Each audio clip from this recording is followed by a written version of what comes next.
Has it not been told you? We pray for our world. Do you not know? Have you not heard? Has it not been told you?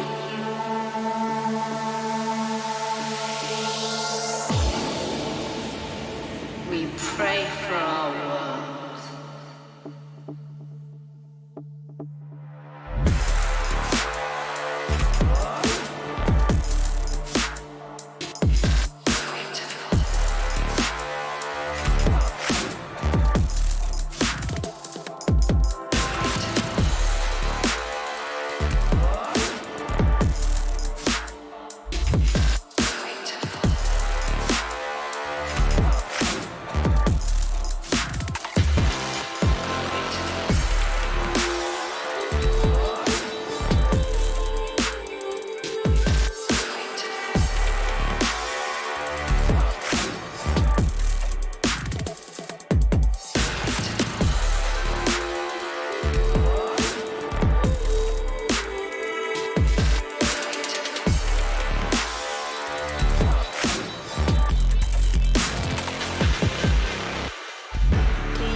Check it. Hit the mic. Yo, hey, welcome to the East of my G. Ain't nobody better than M.E. me. No way. Go by the name of the ultimate sound. Better watch your back when you step in my town. Okay, respect that shit. Roll up on your block and rep that.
Check it.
1 2 1 2 1 2.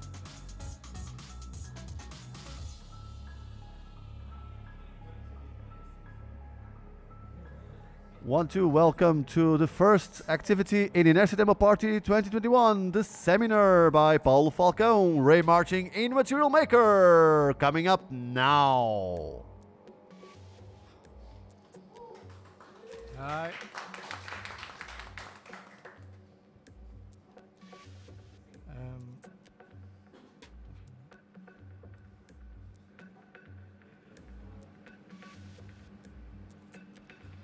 Hello, my name is Paulo Falcão. This is a seminar about doing Raymarching in Material Maker. This is the program, Material Maker. I will now explain where is the program, how can you download the program, so you can follow me this seminar and do some exercises and play with the program. So to download this program, Material Maker, you go to search for Material Maker in the web. Material Maker. Okay. And there are two links. One, the first link, it's the official web page where you can see the materials. So this is a program to create materials, PBR materials, so materials that have the metal component, the albedo component, every component that you normally use. The program, his main objective is to create textures using nodes, similar to other commercial available programs like Substance Designer and others, but this one is free. It's made by a person called Rodolph, also known as Rodzilla. I think he is now in also seeing this presentation. Hi. I will talk first about the program, what can you do in the program, explain the basic concepts of the program, how you can do 2D stuff, that's what the program was originally made for. And then I will start explaining how you can also use this exactly same program to do Raymarching, because the program is very generic, the way it works, and you can make your own nodes. And because of that, I made a library, which is basically a JSON file that you download from the GitHub, and put the file there and load the file, and a bunch of new Raymarching nodes will appear in the program. So this is the main page of the program. You can go to this web page to download it. You can download here the program, install the program, the normal stuff. It's a small program. It's not like Unreal or something like that where you have to wait hours to compile something. It's very fast. Also, another very interesting thing is that the program is entirely made in Godot.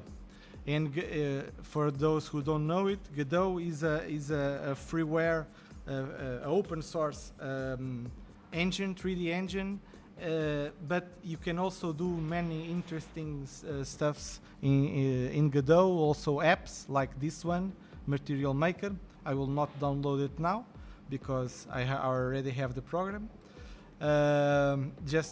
So it's a free open source program, the Material Maker, that is made in an open source engine. Okay. Let's see, Material.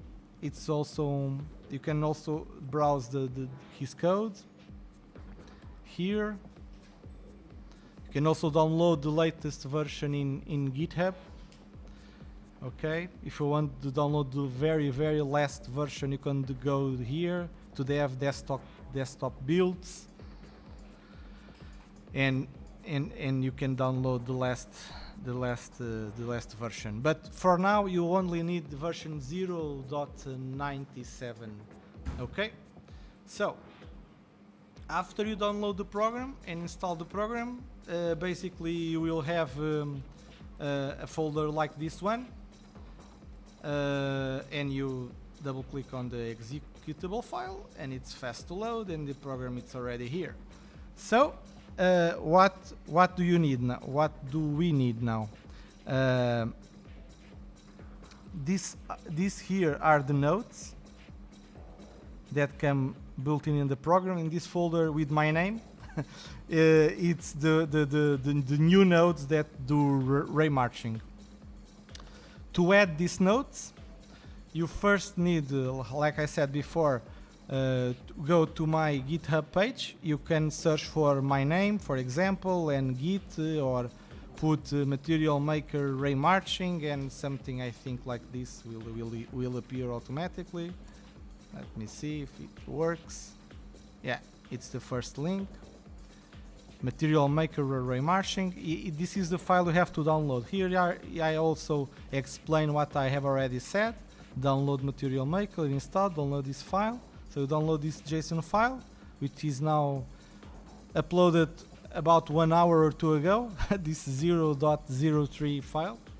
And the way you can install this new nodes is by going this here.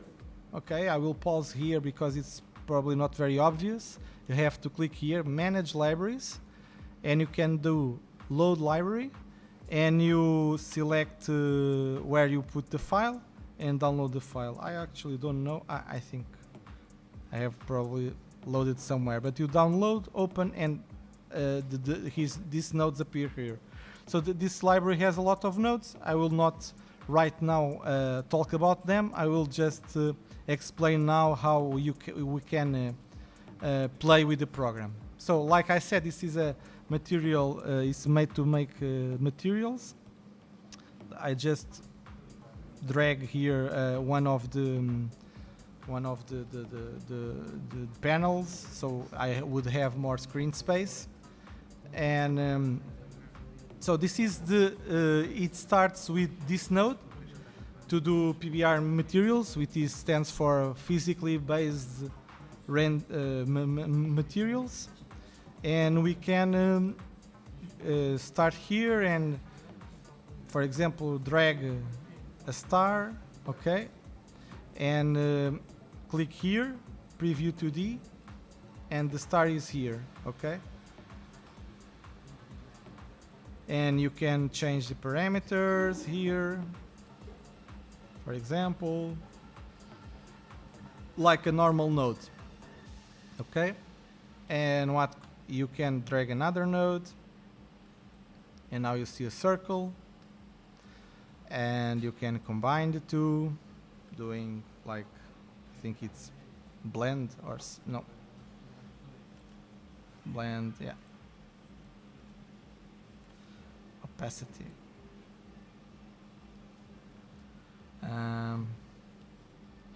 For example, and do whatever you like to do. Let me see here another example. I have another thing that you can do, which is very useful, is instead of dragging the nodes, you can click on the output. So these are the input nodes, and this is the output. You can click here, drag, and it will show you the nodes that are compatible with this node. For example, brightness and contrast. Okay. Okay, for example. Or after this, I will do some colorization. A very cool node here, and you can, for example, do this. Put another one here, for example, yellow or something like that. Okay. And it's okay. you are doing now.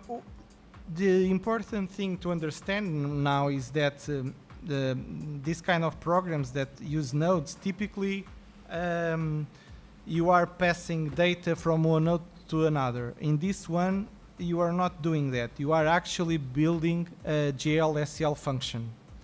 So this is a function. You are building a function using nodes, and this function can be copy-paste, for example, into shader toy.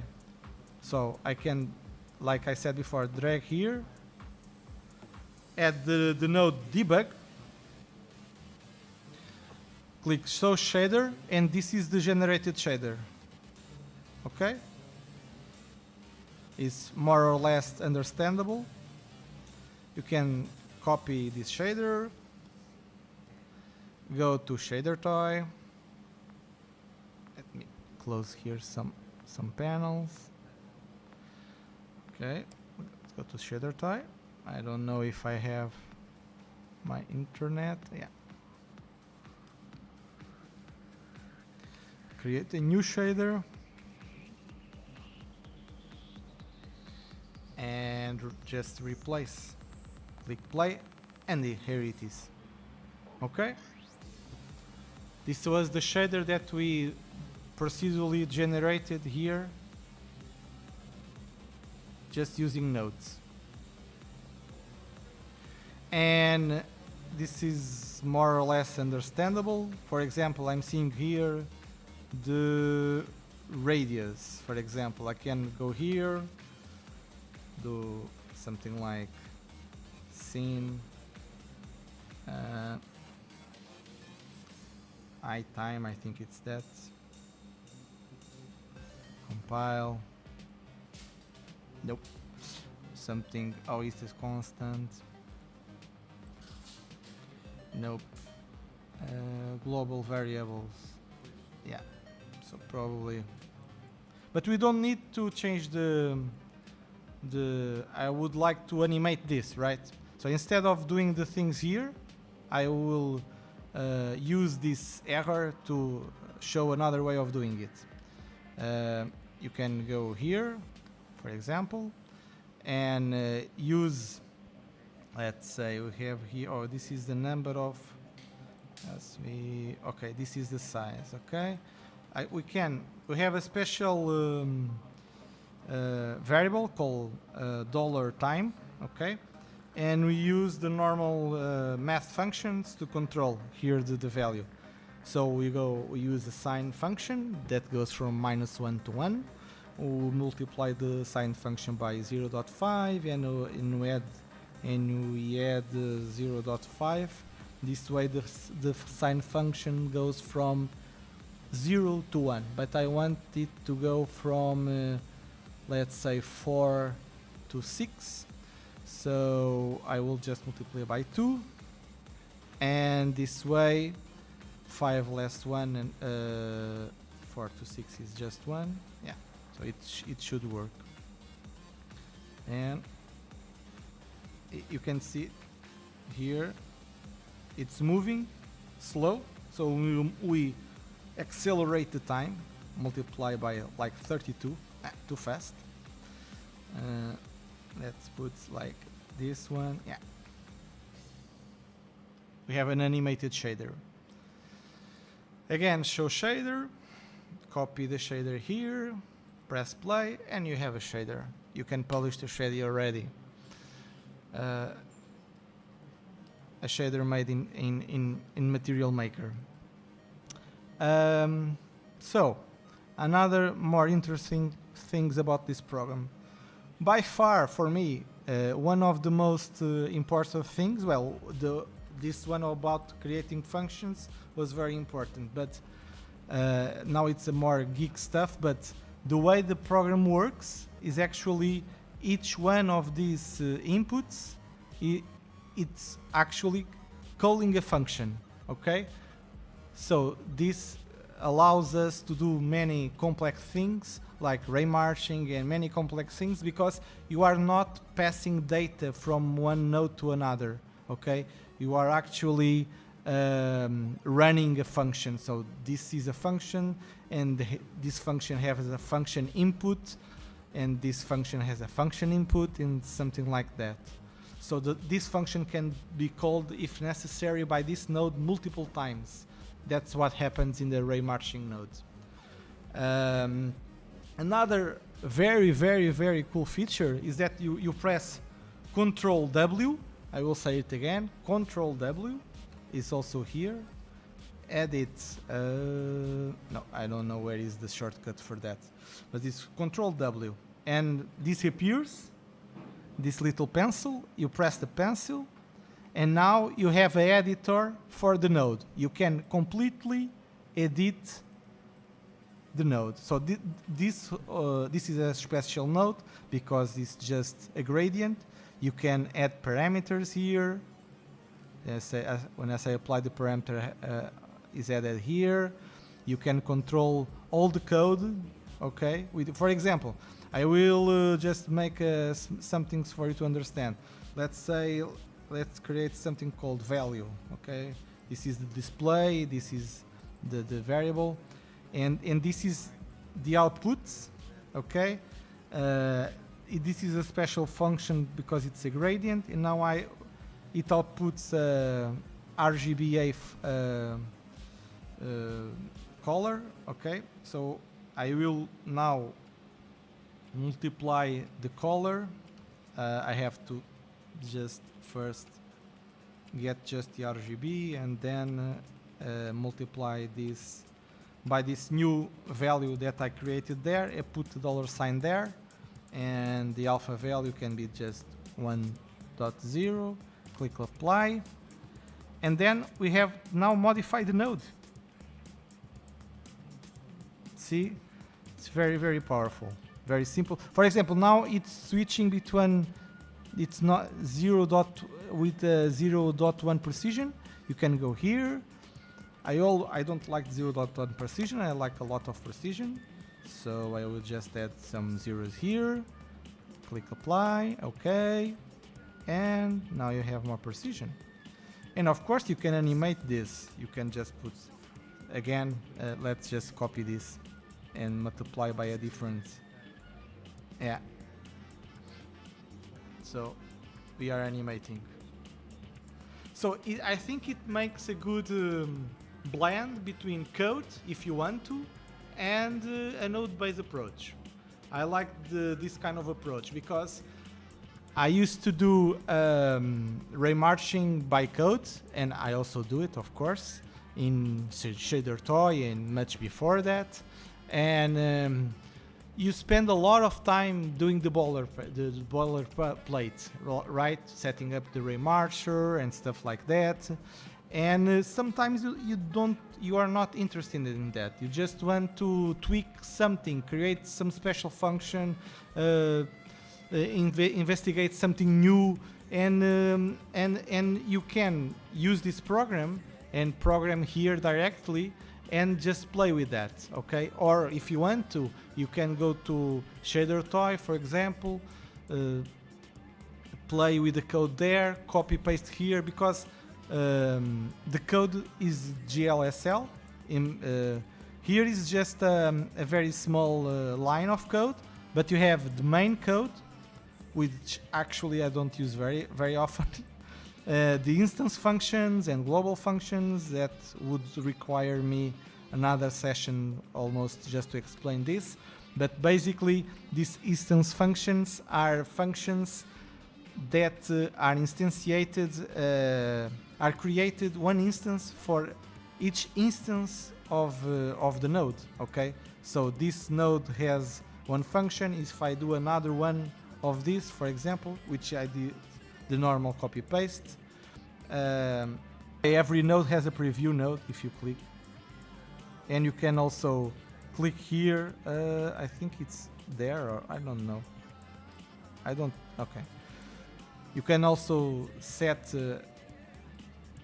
always an output using, it's a new feature called, if you press Control and press the output, it creates a lock.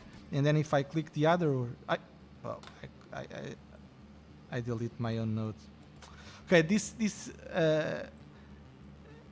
it's an implemented feature.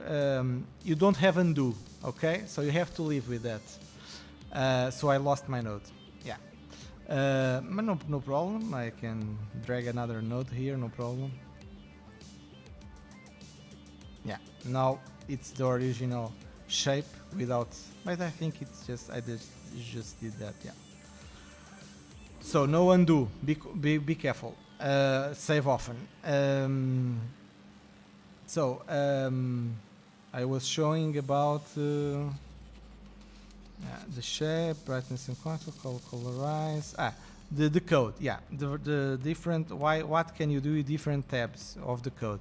I will just show you a much more complex example. Go here to my notes, for example. I will not dive into it, but this is a node that creates a fox. I will talk about that later. But I have a global function here, for example, which, by the way, just out of curiosity, this is a neural function, a neural network. It's a neural network that generates a sign distance function. Okay, but I basically use a model available on the net by Ida Faber, and I use a tutorial that explain how you can convert the model into this code, and is done by Blackhole. The YouTube is very good. You have to see it. So, but just to show here that you can have much more complex functions, and yeah, it's very cool. And also, I think the developer is implementing. Yeah, you can now. Yeah, but it's still not perfect because I deleted this and I put again and still shows here the error. But yeah, the idea is to have a full. The editor shows you the errors and the normal stuff. Okay. By the way, if you want to create new nodes, I strongly advise you to download the Godot and open the Git, the original source. It's very easy. Just open, double click, and it will run. It's no extra work almost, and you have much better quality. You can debug much better because it opens a black box with the errors, with the compile errors, and here you don't have that box. So sometimes it's hard to know which error, what is the error and the line of the error. You have an error in your GLSL code. So this is the 2D stuff and how you can play with this program. So what is this node? This is the node where you generate the. I will just remove the time, so I have a fixed. This will not move, and here also. Yeah, or 0.1. No, 0. I can drag, of course. Okay, you can. This is because this is a shader. It has infinite resolution.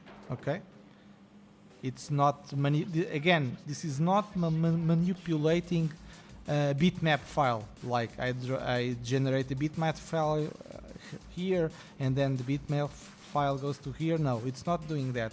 It's generating a function, a shader that runs per pixel. Okay.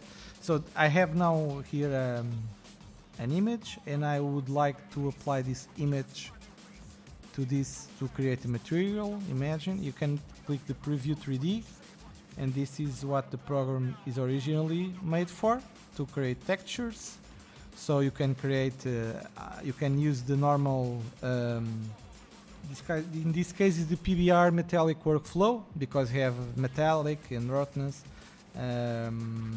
Yeah, So I can, for example, use this to here, and let me see them. Yeah. So for example, now I use, can also of course select and drag. So now I create a texture, okay, where I use the same shape, okay, to define how much bright, how much clean the surface is, okay, and there is no brightness in the shape, and it's here, okay. It's if you are familiar with the other programs, it's the same. You can also load your model. You can also paint the model here. I don't know that part of the program, so I will not show that. But yeah, you all have also here to change so it multiplies this with this value with the function and the values that came from here, and then you can go here, file, export, and export to the most used programs. Okay, this was the node that existed before. Now you have more nodes. You have, for example, one very interesting, which is the dynamic PBR material, and basically you can use time, so it becomes an animated material. Okay, and you can after that export that, for example, to Godot, and you have an animated material there, okay, not just a texture. Okay, and you have also here another interesting thing, which is a Raymarching material, which is something new. It basically uses a technique. What is this? This is here we are drawing a cube, but we are drawing a cube. We will draw the cube and run a Raymarching to paint the surfaces. And because we know when you look at the cube where we are and where the point we are looking at and stuff like that, we can do the calculations and simulate something inside the cube. So we will put things here that don't actually exist in reality. They are not made of polygons, so the polygons are just these ones from the cube. I will just again use this function drag. You drag here and you put, for example, a torus, and here is a torus. And you can, if I change the size, see, this happens because you are actually looking at a cube.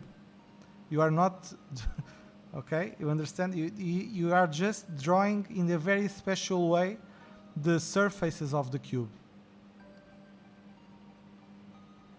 So you can do a whole game using just this technique, okay? Putting just cubes in the game and procedurally making the game, okay? It can be animated, of course. Now you have here the albedo or color, the metallic. You can drag here and use. So this node, we are now already talking about Raymarching. This node torus is one of the ones that came out of the box with the program. If you go, let me browse, because I think when you install it's something like this. You have this 3D, and after that you have SDFs. It stands for sign distance functions, and you have all these SDS, SDS.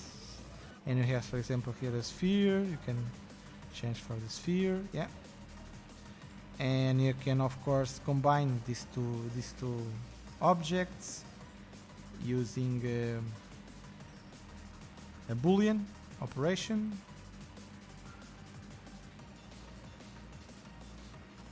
Yeah. And yeah. you are combining now the two objects. You can, for example, animate this one. I want to translate. Again, I drag to just. I drag because if you drag, you only will see the nodes that are compatible with this node. I start writing translate. Put here. Yeah. And I have, for example, okay, it's this one.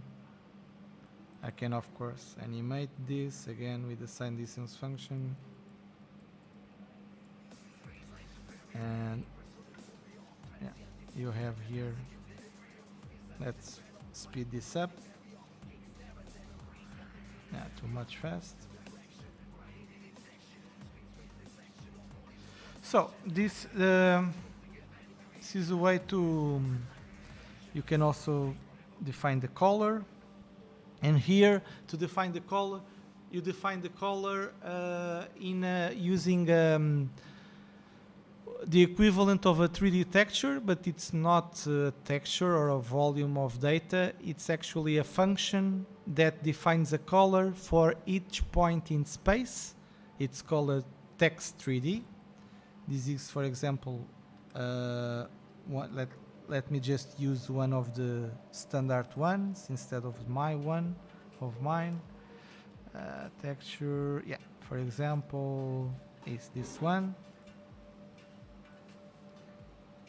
Yeah. So this is the texture. Let me slow down this. So here you see that the whole object uses the same function. So when the ball goes up and down, the texture is dynamically changed because the ball is changing the position, right? So if we want to don't have this this behavior, we will have to use another function that I released today. I will talk about that later. And we can also add metallic here, for example. Let me just use, this actually is one of my nodes. Does not. And this node, if you use this node, you will be able to export this shader and use this shader in Godot or in other engines. Okay, but to do my shaders, I use my own nodes, so I will not use this. I can leave like this or not, static. I will close this just to save screen space. I will click now in preview. Now you have two previews. You can set one output to one and another output to another. So to do Raymarching, I use my own nodes, and I have made some nodes that what they do is they render the objects. So this is one of the first nodes I have made. So to do this, you just drag here, and automatically you have a shader. You can already put this shader in Shader Toy. So it's very easy. Okay, and this is a very basic node that has you can do two objects here. Normally this is is predefined here. If I show you the code, so these are the inputs. So I have predefined a sphere and have predefined a floor using math. Okay, but the idea is to replace. So you can drag here and here. You can, of course, use again the time variable to, for example, rotate around the camera. Let's say something like this.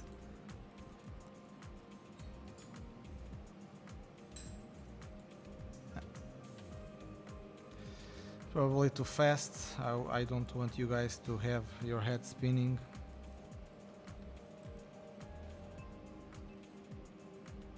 Yeah. So, yeah, time. Let's do another sign of time. Sign of the sign. So as you can see, you can, if you like to code, you can code.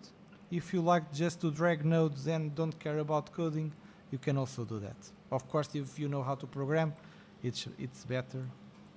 Yeah, so this time I can something like.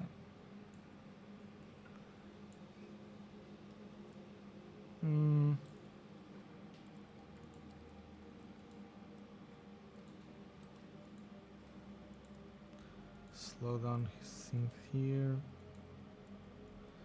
0.5. Just to create some smooth, slow animation, so it can work.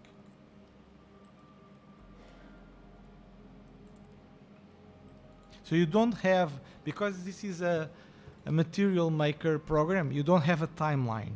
Okay, so one of the questions you could ask. Oh, I was not expecting this. Why is like this?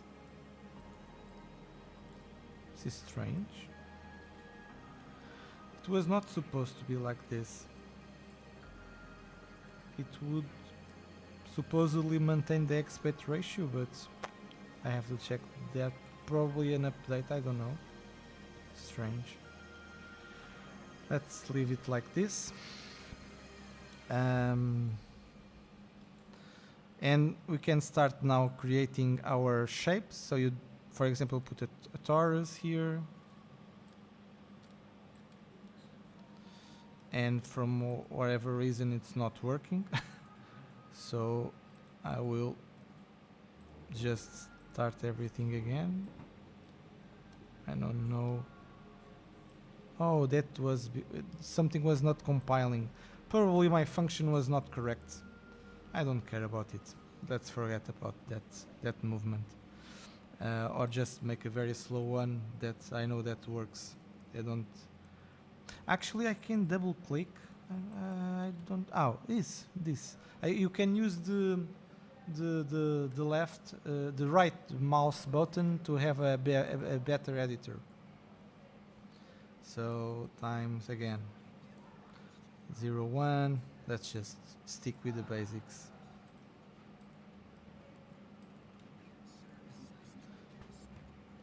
Okay, something like that. Yeah, we are on top of the object. So let's multiply here the distance by 2.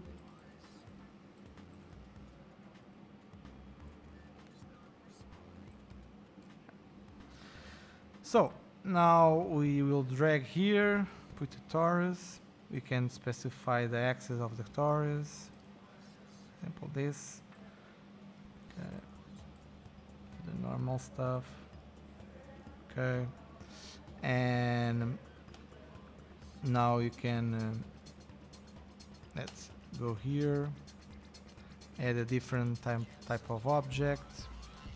For example, another torus. And you can specify a special type of union, which is I think it's called, nope, I don't remember the name. Oh, it's here, smooth boolean. Okay, drag here, yeah. So this you can see here that now we have this very, if you know about this sign distance things, you can smooth it because this is a function. By the way, some of them they have, let me just show you something. You can press again control here and it will lock the preview here, and I can click here, for example, put the second preview here. I'm doing stuff that I don't normally do.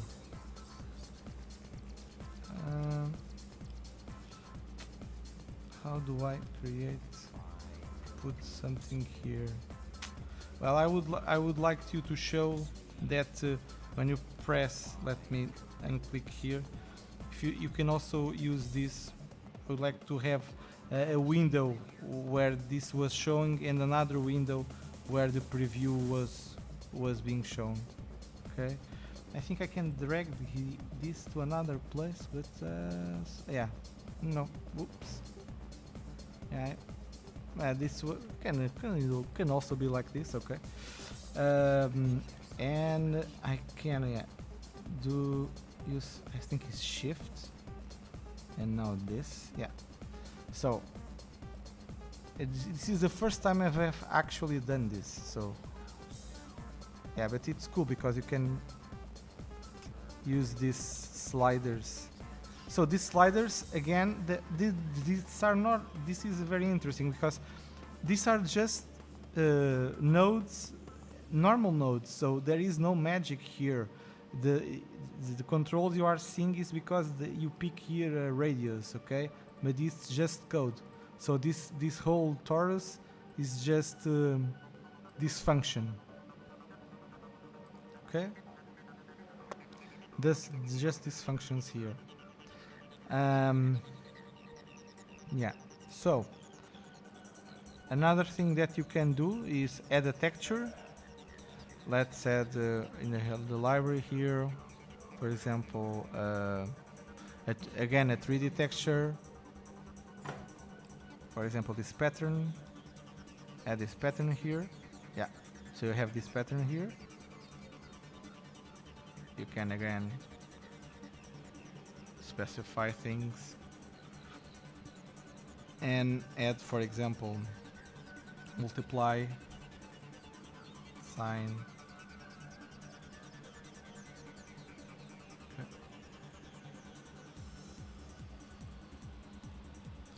Can play with this. This is one of the render nodes, but you have more nodes. This was the first node that I made. You can just change the render and pick a different one. This is a more advanced one that I've made, which is better actually. I should have used this one initially. This don't have the movement.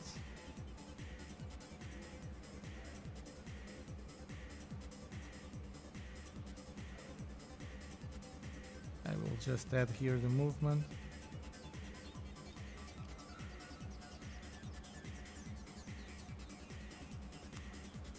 It's now cosine.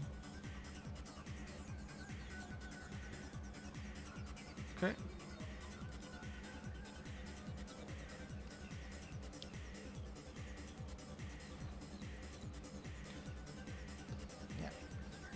Now you have a lot of more parameters here. You can choose where you are looking, the camera zoom, camera distance, this like the FOV, the how much this is not physically based, okay? So of course you can add a different specular here. Okay. Play with this, and again this is a shader just to show you. Go debug, show shader, go to here to shader toy, replace, yeah, and you have here the shader, and you have made a pretty shader. Just dragging some nodes. I don't know if I'm talking too fast or too slow. No comments here, so it must be okay. Yeah.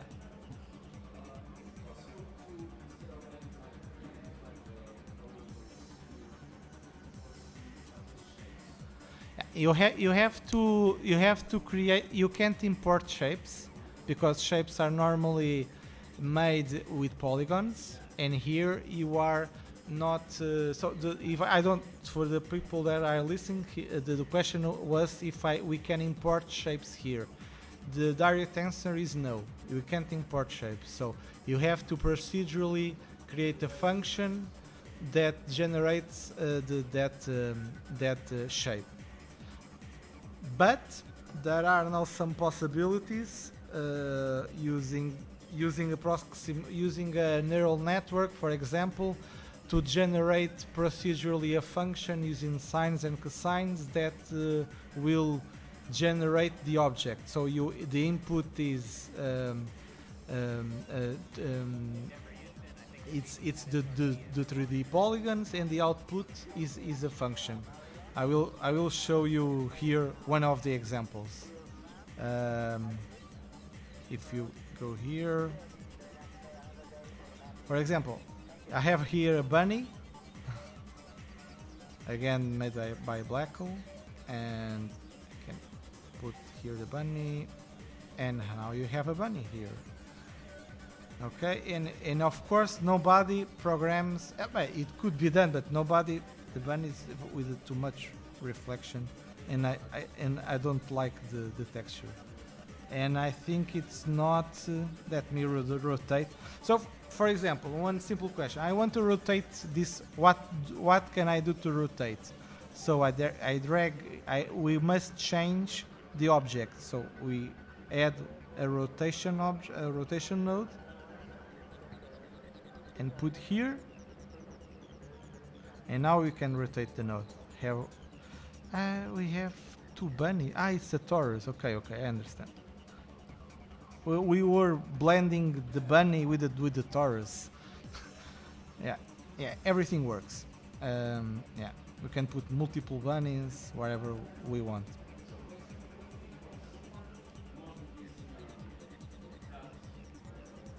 Yeah, but this method it's still in early stages, let's say like that, and it works okay for this kind of blobby organical things, but if you have a lot of data, you will have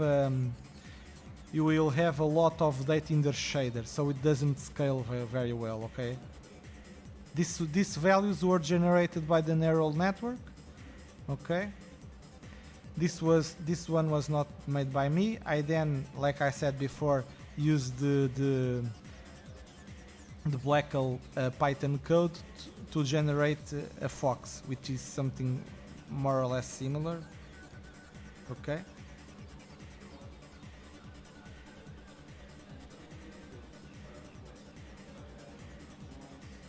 Blending the two.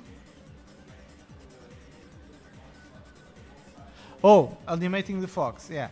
So again, there are no. You can do that again just procedurally. So apply some distortion to the legs, which will not look okay. So if you want to use this program to replace something like Blender, you will be disappointed. It's not for that. I use this program much more for something like many years ago. There was a program to do ray tracing. I don't the POV ray is more like that, to do procedural things. Okay. Not for doing very complex things that you can already do in a program like Blender. Because this also doesn't scale very well, because if you put a lot of nodes, you will have the output will be a very complex function, a very complex shader function that runs every pixel. So if you want to do a game using this kind of techniques, you need to do something more smart. Bake into voxels, or subdivide the space into many different functions, smaller ones, and combine them and stuff like that. Okay. Here it's more about having fun, doing stuff, and creating pretty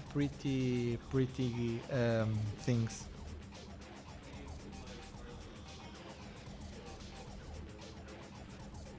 Sorry? Yeah, so this node is a node that rotates the previous nodes.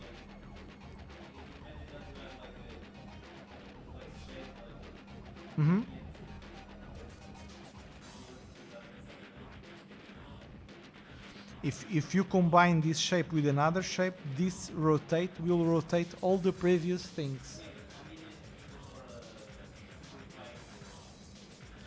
Oh, yeah, you can, you can, this is, you can, for example, these two, select and press Ctrl G, and it will create a group. Okay? And this group is also very, you can, for example, I want to expose this parameter, so you can click here. Yeah, thanks for this question, because I was not talking about this, thanks. And you can say a name like rotation. Okay, and this is a fox, rotated fox. Yeah, go up, and now you have a rotated fox, which you can, yeah, so it's composable. Yeah, you can do, of course, that's a thing that all the node-based programs have, and of course this one also has. So you don't need to write code to do this. It's just composing nodes is something you can do visually. Yeah. So another thing that you can do with this node, it's so this here is the second object. We will not play with that. Let me just delete this, and we will add now. We can add, for example, let me see, an HDR file, 360 file that you. There are some very cool files in, I think it's Heaven, something like that. Yeah. Oh, it's not called Polyheaven. And they have very, very good images. You can download them from here. This is just one of them. You can drag this here, and now you have a very beautiful sky here. The problem is that it will not export, of course, to Shader Toy now, because you are loading an image. So, but because of that, I've made some procedural ones. There is one built-in, a very ugly one. This is built in the node, and you can also. But I added some here. I think is yeah. So this one, I did go to Shader Toy and look for some of the codes there, and this guy did some nice one, and you can also add more here. So you can, so this pre-bakes the before. If you do something like this, you can see how it works. Is actually this is the code, and it uses a buffer. You can also use images, okay, like I'm using here, okay. So, and you can, at the middle of these steps, you can bake the output to an image and blur the image. So you can combine the two workflows: the functional workflow where you create a function, and the typical have an image, blur the image, and apply the effects on a bitmap file. Okay, you can still use that. So let's use this texture here. Yeah, and now we have a more pretty image. Yeah, so now I'm more or less going through the development of my nodes. So this node has a big limitation, because as you can see, you can only put two objects, okay? And in the last few weeks, I've been working in a way to combine and have infinite objects, okay? A way to combine many objects. I call that multi-field sign distance functions. I will talk just briefly about it. I will now show my shader toy about that. Let me see if I uploaded like 2 hours before.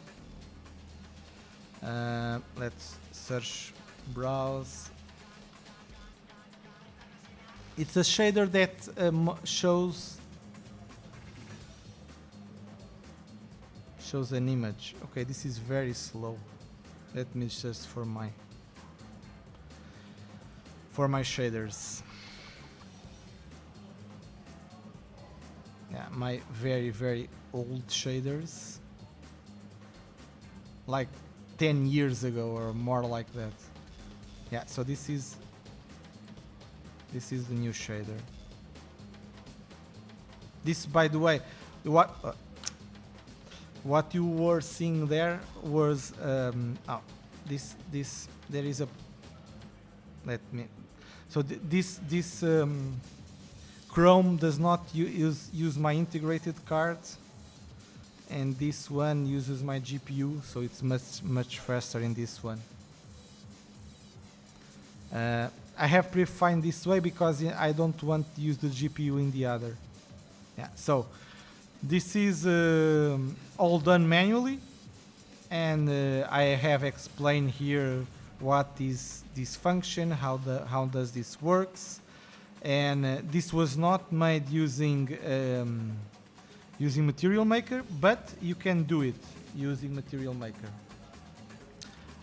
In the last few weeks I've been developing this technique, and here I put all the details about it, where the things that I read about materials and shaders, and about 20 years ago I did some path tracing, but now I had to update my knowledge to the current stuff that people are doing. 20 years ago I did path tracing, but it was very basic. But it was already path tracing in the time that no other commercial available program did it. Only very specialized programs out there had that functionality. So this is a path tracer node, like many others that are out there. It's not very correct, so the idea it's not to show how to do path tracing, it's just how to show this technique. And how does this technique work? So the technique works by it's basically a function.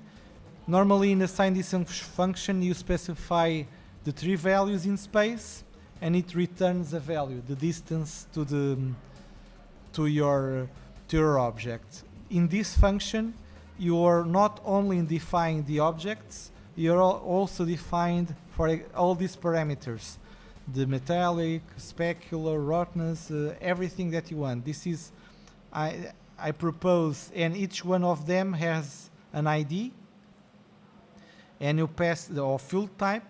So the 4th parameter is the field type, and the output is the output of that field type, and also it also returns the sign distance function. So this way you can combine all the data about your scene, about all the objects in a single function. It's a heavy one, it's true, but it's very useful for programs like Material Maker, this kind of approach. It's also specify a standard way to define objects.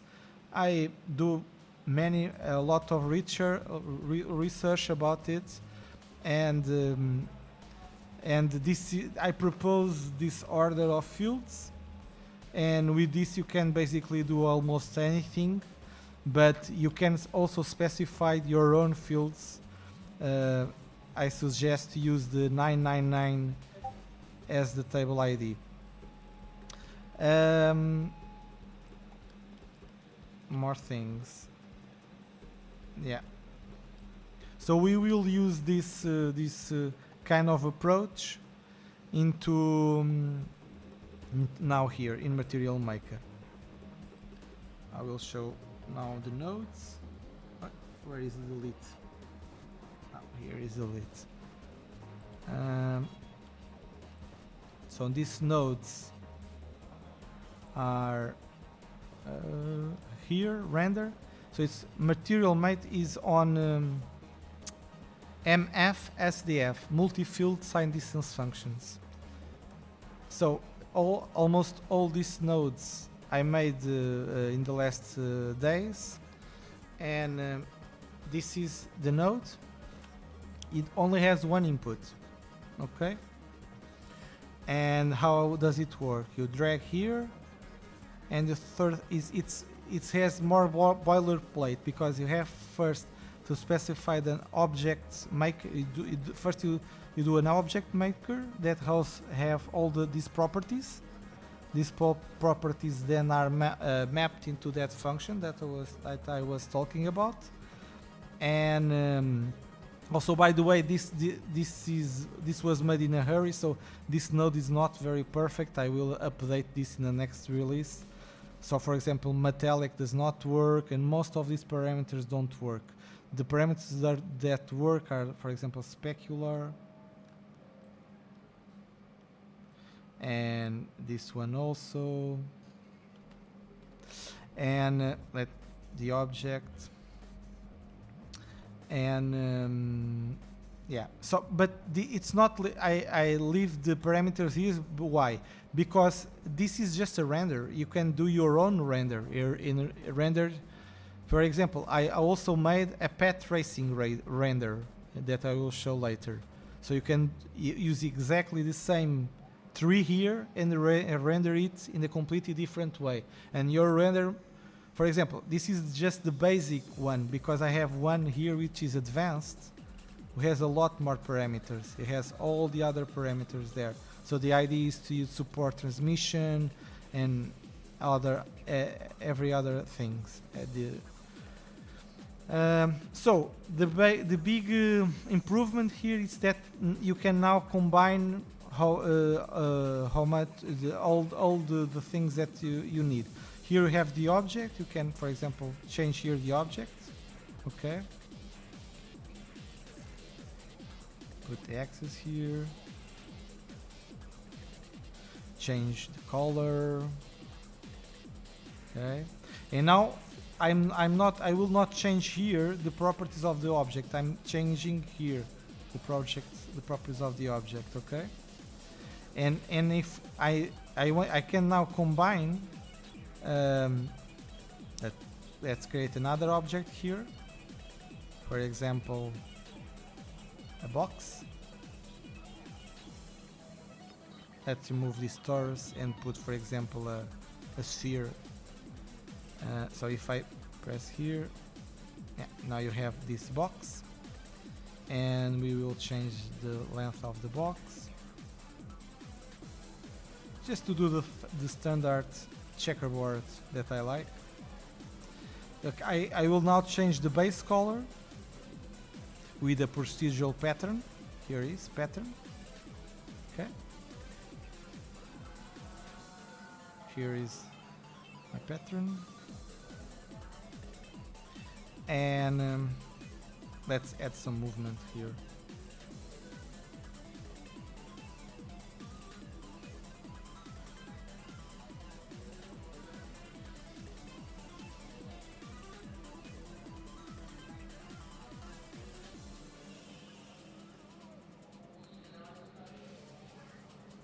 Oops.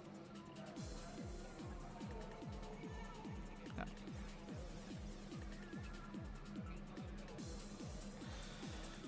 It's not correct. Oh, I know it is not correct.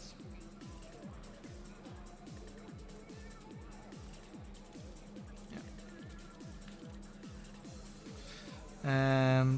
We can combine them using the combine functions. You have to use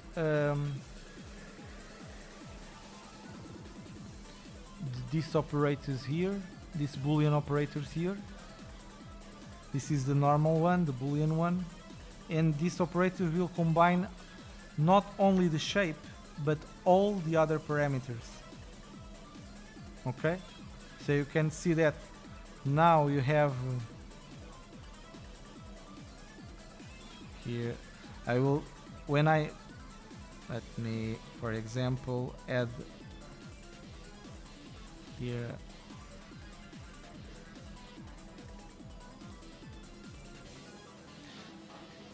diminish the specular, yeah, way too bigger.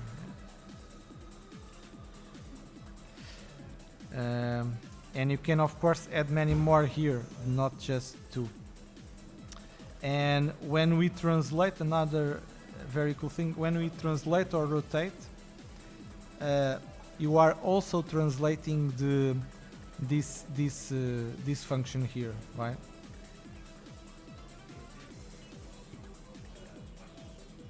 Should do here.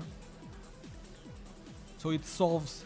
This is one of the problems when you are doing Raymarching, because when you are moving the object, you have to make sure that you have also moved the texture, okay? Because otherwise the object would move, but the texture would be left behind. So like I put this texture here, I can also, for example, apply one. Let me see how does this work.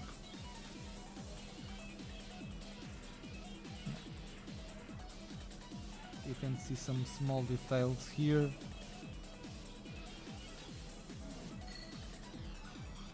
And yeah, we will not use all this complexity. We can use now the standard Boolean operations like smooth Boolean, and this is very cool, it will also blend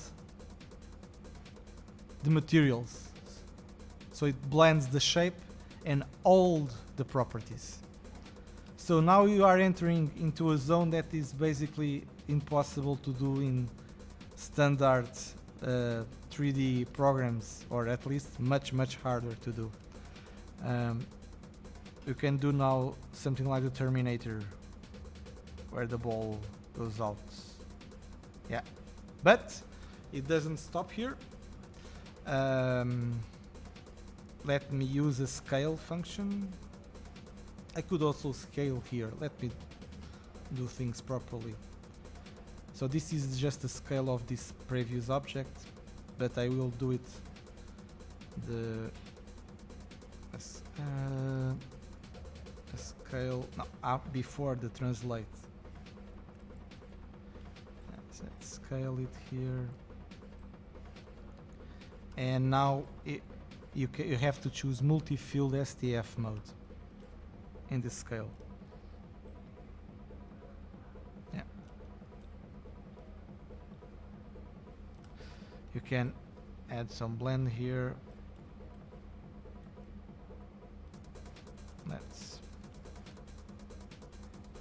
It's too far away. Let's move closer.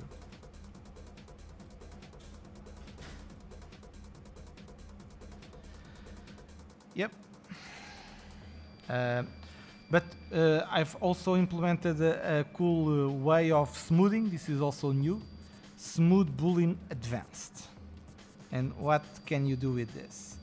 You can do the same blending, but modulated. Modulate the colors with a texture. Modulate the blending. So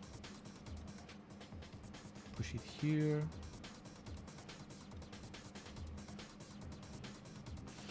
And now you have the smoothness, and you have now more parameters like shift or smooth, yeah, or contrast. See, and you can apply noise. See, magically, just happened. Try to do this in another program. You can't. So I'm pretty sure that many programs will evolve into will take advantage of these kind of concepts. Probably some years from now we will see this kind of sign distance fields everywhere in Blender and in Blender, if I would have time I would done some plugins to it, because Blender has some very good node based programs, and the nodes that we are doing here could also theoretically be made in Blender, and we could change the way Blender renders and start doing things in Blender also. But I'm pretty sure that in the future programs will also, at least partially, will have this kind of functionality to do this. So if we now have to align here some things because it's very messed. Yeah, this is a program with node based. It's very messed, right? Let me just stick with this. Yeah, this is. And now I can go up and down. See? Nice, right? At least I loved it. When the first time I saw it, I say, whoa. It's very cool.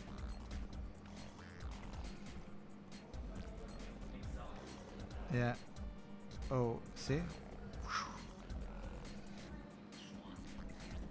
So you have a demo now, ship it. Yeah. And of course, this is a shader. We can just go here.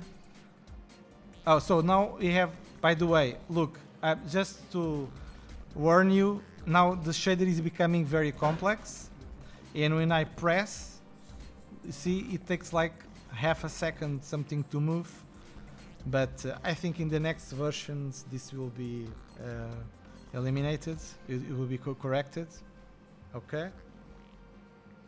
There are many other things that you could do to create, that were already available. Let me just show you some more things, some more cool things. Let's change the sphere. So this object is just a sphere, right? We will now you can manipulate the sign distance function, and for example repeat for free to the function. It's not this repeat that I would like to do. It's the normal repeat. Actually, let me think. Yeah, we have two ways. We can repeat this, and before repeating these properties will be applied to every one of these nodes, right? Or we can multiply here. Okay, we will do both. Repeat.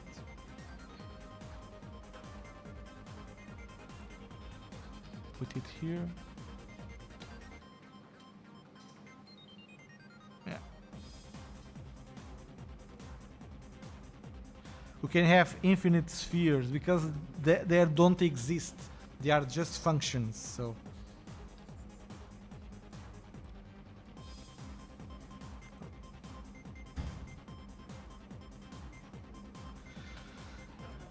Yeah.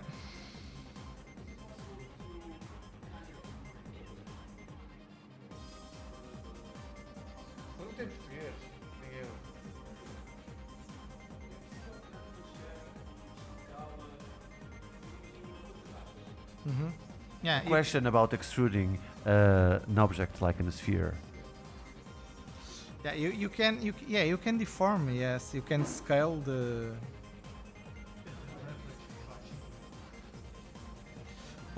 Actually, let me see. I think you have. I think there was something like that to just deform in one axis. Let me see. Transform, scale, rotate. No, actually this one is just deformed uniformly. But it's possible, yeah, of course, it's possible to do that. More things. Instead of this simple repeat, you could also do a smooth repeat, for example.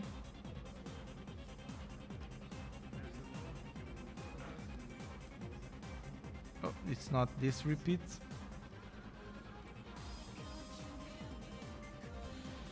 Smooth repeat. Smooth repeat.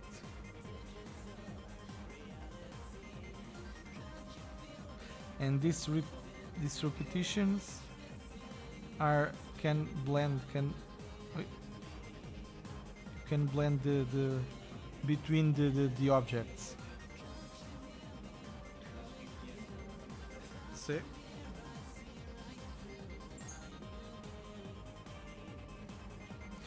And for example, instead of a sphere, if I did, for example, a cube. Nope, it's not a cube, it's a box, probably. Yeah, box. Not very interesting, but I can rotate it.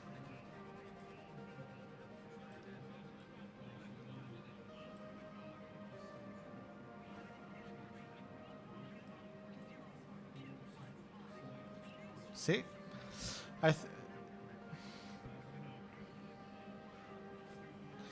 And you can play with this. Now, another very interesting thing is that you can apply this rotation and smooth repeat after the object.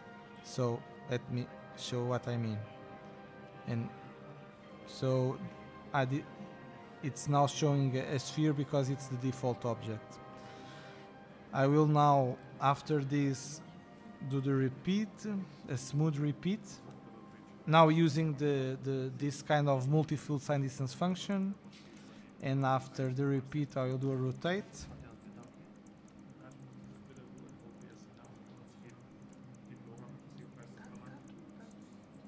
Yeah, so visually it's exactly the same thing, but it has a big difference. So the difference is that the texture that I can apply here to the cube, like for example this texture here, you see that the texture is exactly replicated into all of the cubes. Okay. Oh, the rotation must be applied before the repeats, not after the repeats. So the order is very important. Yeah. Rotate. The order where you do the operations is very important because, for example, one thing is to rotate before the repeat, where everything is rotated. Another thing is to rotate before the repetition. Okay.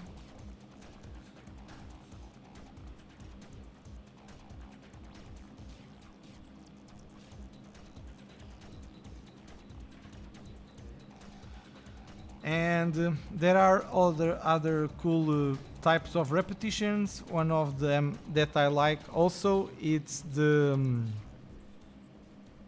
you can also, for example, twist the object, do a polar repetition. That just delete this.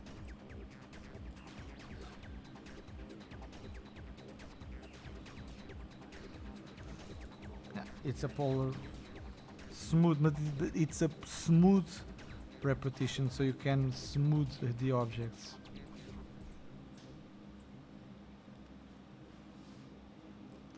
And before smooth, you can rotate the object.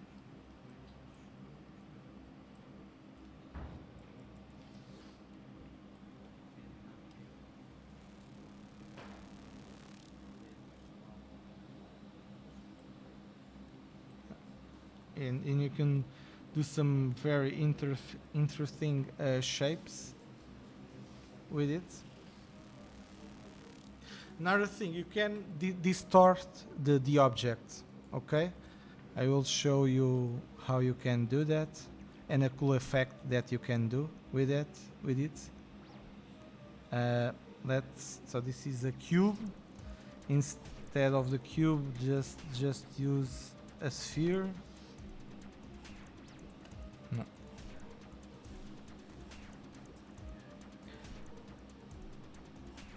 Augment the sphere, and now we can. This is very polished, right? We can of course change here some parameters of the sphere, but we want to deform the sphere. You can also do that. There are several types of the deformations. I think it's displace. Yeah, you have displace by normal, displace by direction, displace weight by normal. Basically, displace by normal, it uses the normal at each point in space to distort the object. This only makes a distortion in one direction, and this one is similar to this one, but it's like only in the direction of the normal, up and down, and this one goes in all directions.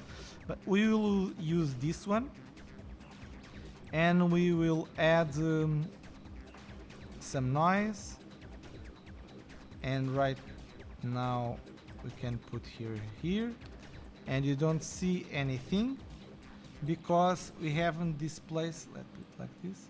We haven't do this. When I slide this, something will happen. And you have here, you can here see a bug because it's an optimization. I use to, because we are distorting the sign distance function, it no longer is a perfect sign distance function. It has distortions. So I bound the object to optimize. This kind of optimizations is something that you can spend time doing and doing good nodes that do it well. If you do every time you want to do a shader, you have to do that, you will not do that. So this way you can reuse, spend time doing good nodes and then reuse that nodes to do cool things. Yeah, exactly. So until a certain point, I will not distort the sign distance field, and inside it I distort. But you can remove this bound a lot, so it doesn't do. So it's a lot more cooler now. And of course you can again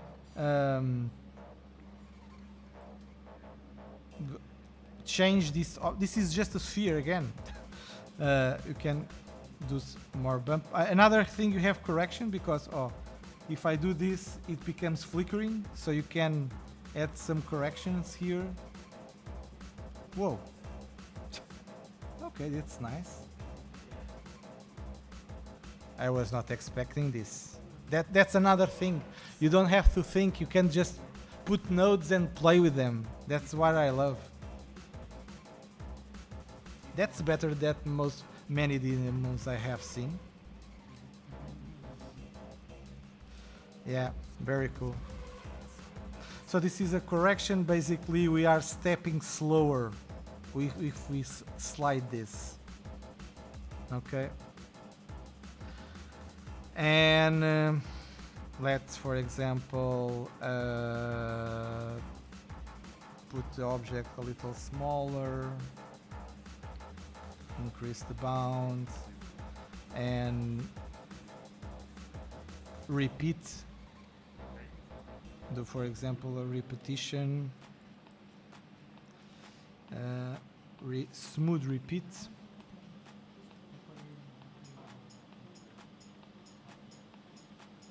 Whoa, now it's like a C.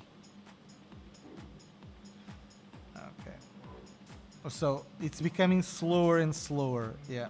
So again, it doesn't scale, because we are doing a we are generating a very complex function, right?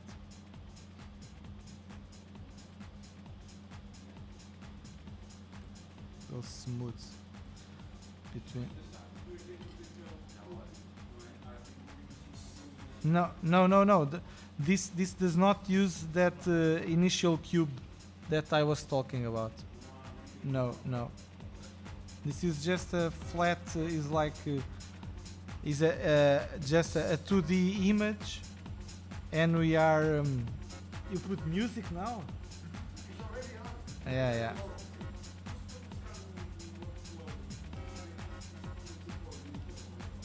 So that's a nice question. How do I pass this to Unity? So this shader, you can export the shader, and you can use the shader in Unity. I have never done that. I only have exported into, but it doesn't become. You are not baking into polygons. You could bake the fixed image, not an animated one, of course, into polygons, okay? Because you can use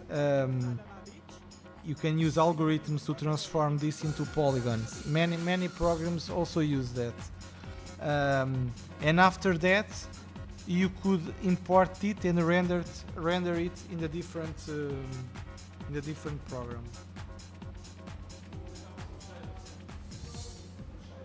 Yeah, this is always a shader, but we could do an exporter, something that would transform this, not a dynamic one, of course, but a fixed one, something that would export this into polygons. Okay, it will have a very high polygon count, but it was possible. Yes, true. Yeah.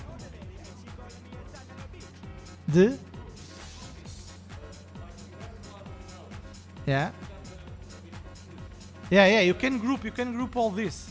You can select lots of group. For example, I have a sphere and this place. I can go here and press Ctrl G, and it creates a group. You can output some of, for example, the displacement and call it displace. I did that before. Press here, and now you have. Wait. Yeah. I will press Ctrl W and edit. I will just go here. Wait.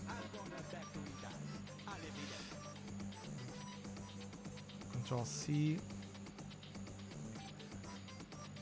Ctrl,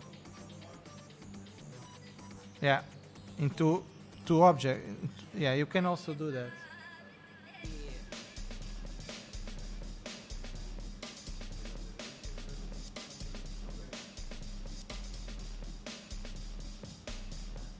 Yeah. So the developer is saying here in the chat that you cannot export. You cannot export if you don't use the material node, and we don't have a material node for this advanced Raymarching stuff yet. So, but it can be probably be done in the future. But it doesn't scale very well, but it's okay. So now I will do.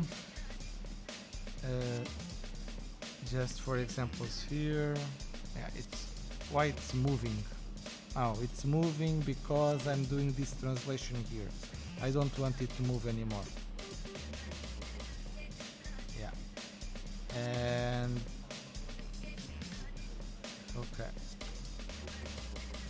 I have to reset up some things here. Probably I will not start from scratch. I will reuse just the checkerboard, and instead of this Boolean advanced, I will just use a normal one. Yeah. So there are some bugs if when you are zoomed out. When you peak, it doesn't peak correctly, but if you do the 1-to-1 ratio, it works okay. So normal Boolean here. Again, you can have, let me just import a nicer HDR image. It takes some time to load.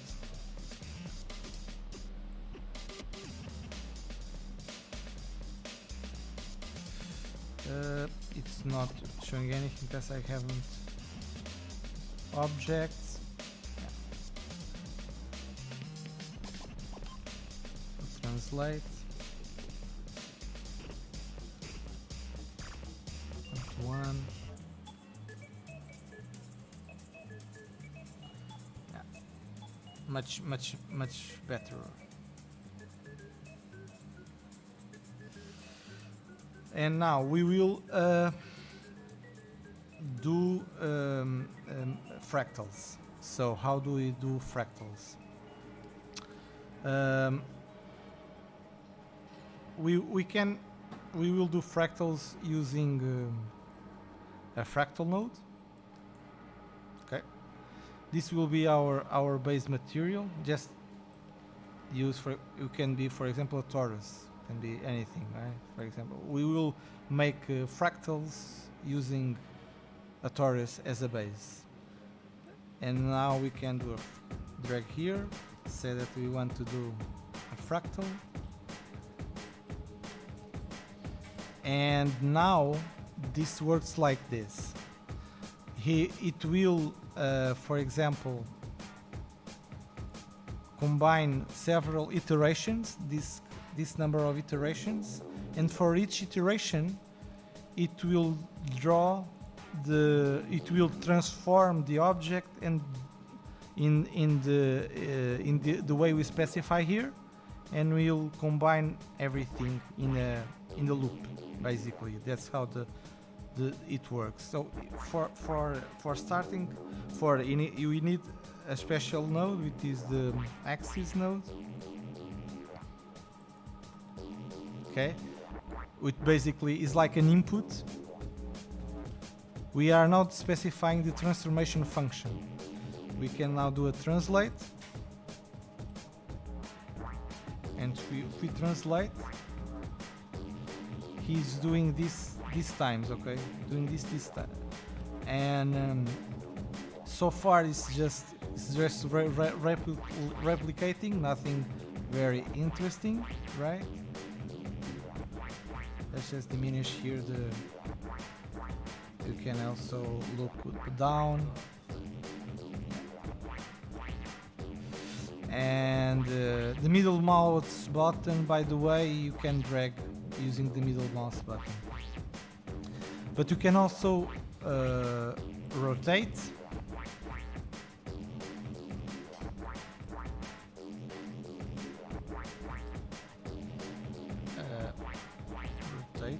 Okay, of course. See? Because you are applying the... let me put, for example, 8.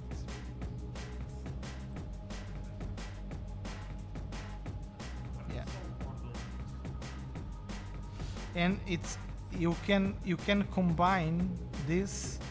We are combining using the min function, but you can use a custom function, and the custom function is also defined here. So you can say that I want to use smooth to combine my objects.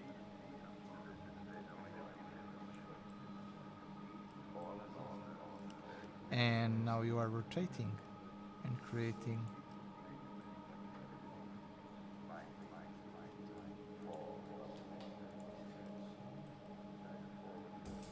But this is not yet fractals. You haven't seen fractals yet. So now we will apply something that will clone. Somebody's just measure my temperature. I don't know why. This is getting very hot.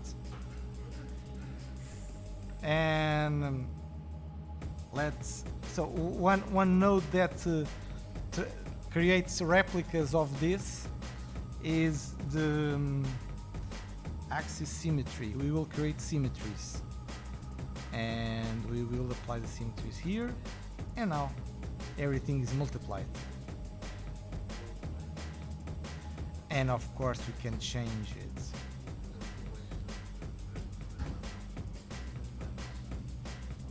And the way it's combined, this is the symmetry could also be smooth. So I will use an X smooth symmetry.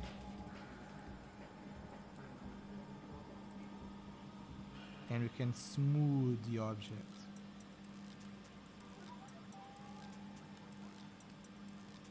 Let's make it translate. Create a smaller one. So again, this is just torus. We are making a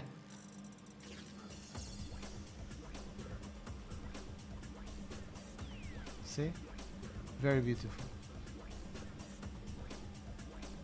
You can do lots of type of, and because now we are using this MEF SDF, we can, instead of using, this is just a stories, right?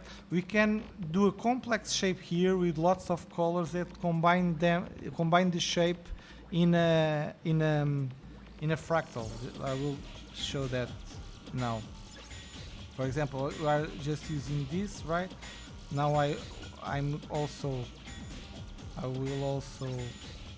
create a different shape. For example, white, and it could be like a box, for example.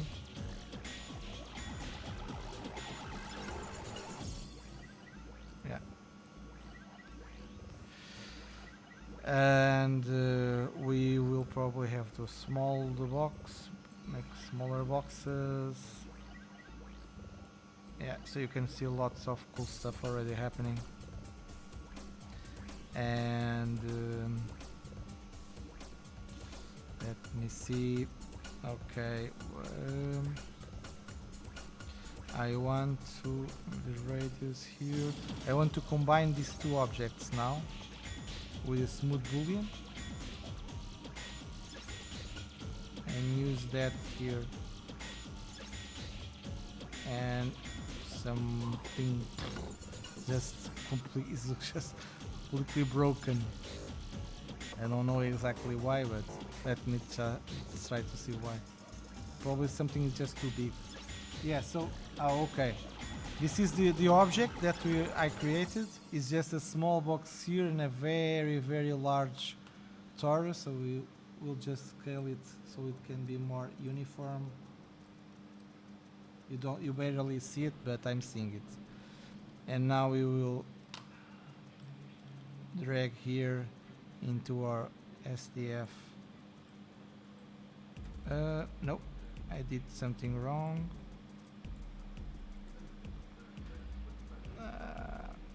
Okay, this is here. Smooth union, and here. See, now you have two colors because are the two objects, and they can also combine. See?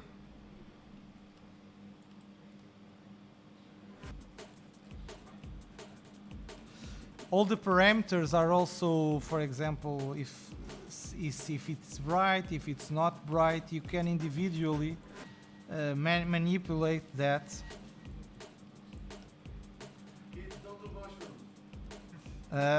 Is that, yeah, not, yeah.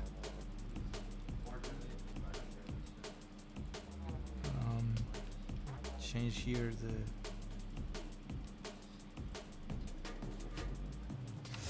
and symmetry. Okay, this is, I'm changing the smoothness. Oh,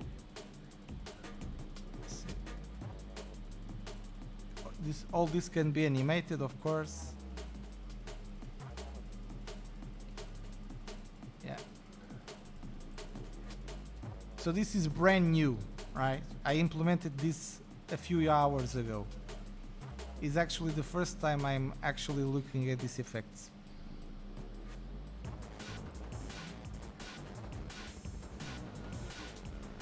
And yeah, this was what I was trying to show you about fractals, how you can do fractals and use these multi-field sign distance functions to do fractals. Now I want to show you a different node. If I have 5 more minutes, I will show now the path tracing. You can now do path tracing also. So we will delete everything. I have also you can save your own. Let me just. For example, this checkerboard is just a group that I've saved. You can do your own nodes, clicking in the node that you want to save, and add selected node to library, and you can create your own library with your own things. Okay, so I just created this very basic one that is a checkerboard, so I don't have to always make one. And here is a checkerboard. So this is a render. We will now use a different render. We will use now this one, Raymarching multi-field SDF path tracing, and it's almost the same, right? But it's completely different. It's actually, the code is simpler, believe it or not. This node is simpler. It implements much more stuff, but because it's path tracing, you don't have to manually generate shadows and stuff like that. It magically, everything works in path tracing. So if I just do this, you won't see anything. And why don't you see anything? Because this is more real now.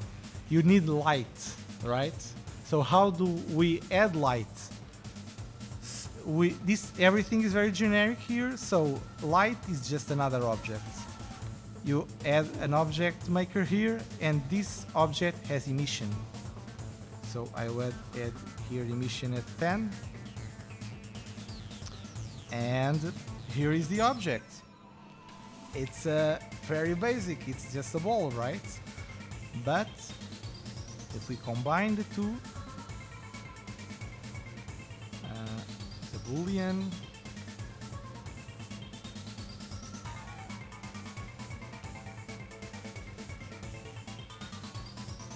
see, you're starting to see those kind of noisy images.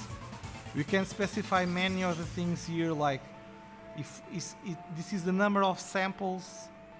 He's basically doing random and throwing random rays to calculate how light disperses over the scene. If we increase here the number of samples, for example, to this one, it is much more clean, right? But what all the programs do, if you know them, it will slowly converge into an image, right? If you want to use time, you can't do that. But if you just want to generate an image, you can convert. This is something lacking now. We can do that, but it's not perfect. I will show you that in a moment. How you can convert. Now, first let's play a bit with this. All right.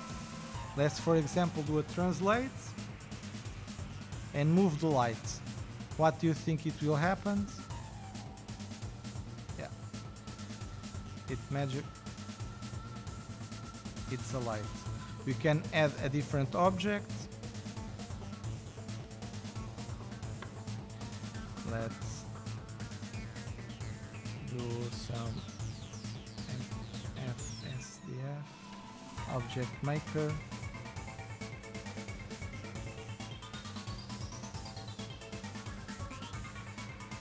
Use the Boolean again.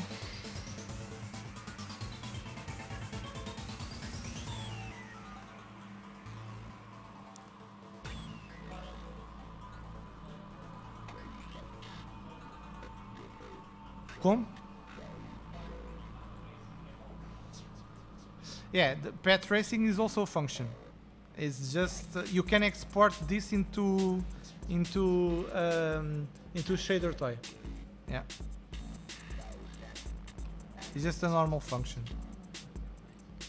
The translate is to everything. This was okay. No, I want to translate just this one, so it goes here and here and yeah. So now they are probably one and up the top of the other. Nope. Oh, it's not yet joined. Yeah. See? Oops. I will just focus this one with the lock so I can change this. So you can see that magically this shadow appears. I don't have code for shadows. Okay, the shadow appears because probabilistically the light doesn't, the rays that come out of here don't reach this, so it's physically correct. Let's remove the light. Another interesting thing, it's all these parameters work much better now. So if I put, oh, this is the light, exactly. I will not change the light. I will just change this one. You can see here the very bright spot. You can, yeah, use this. Change everything. It's more physically correct. It doesn't support everything yet. Again, this is a work in progress.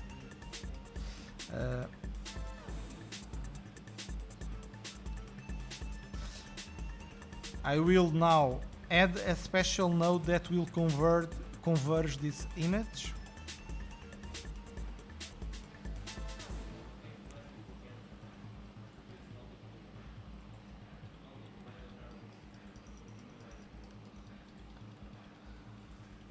You just need one render target.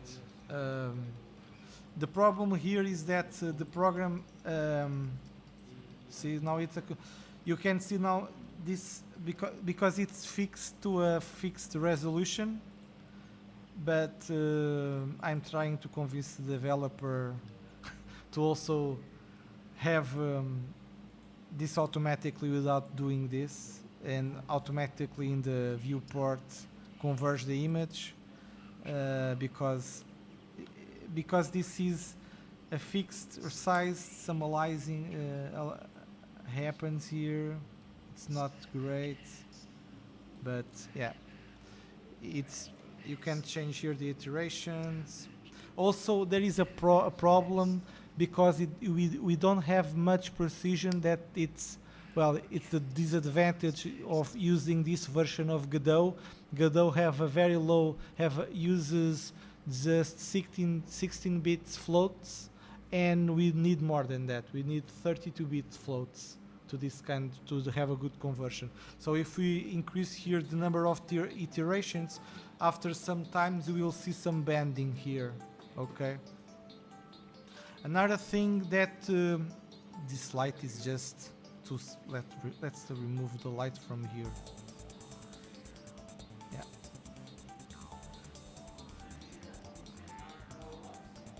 More? Yeah, you can add more lights. A nice question.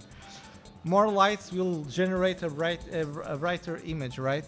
How can we add more lights? We can, for example, repeat the object. The light is a sign distance function also, so you can repeat that light. So or for example, watch this. This is cool. Let's add a torus. Now our light is a torus, and we will now move the light. Yeah, of course. No, it's no, thanks. I don't want thanks. Let's, for example,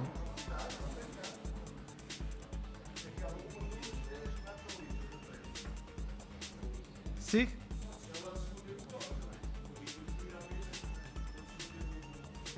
Yeah.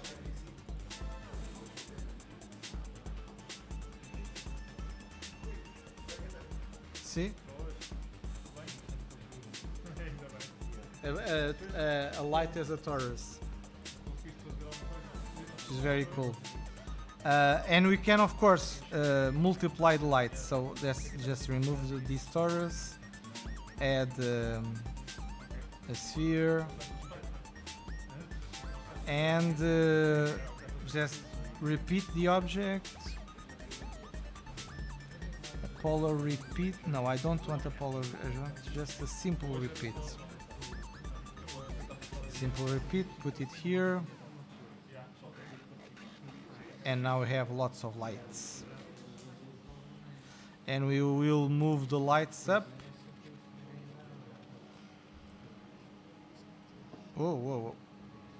Yeah. See? Everything. And, of course, everything still works. So this sphere could be, of course, deformed, displaced, for example. Displace, let's say, by direction this time, and we will use a pattern and multiply by sine. We have now music. George is no, you haven't seen. That's bad. Yeah.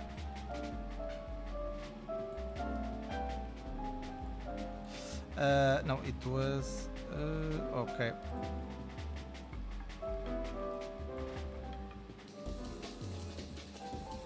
No, it was not this. This was the sphere of the light. I want to transform the object, right? Not this. Yeah.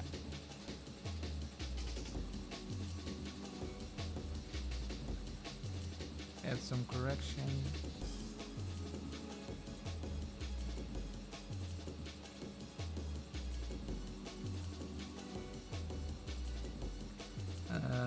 Like here.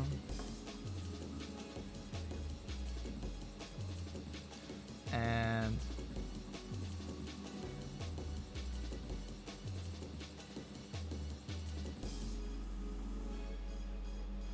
it's a bigger amount.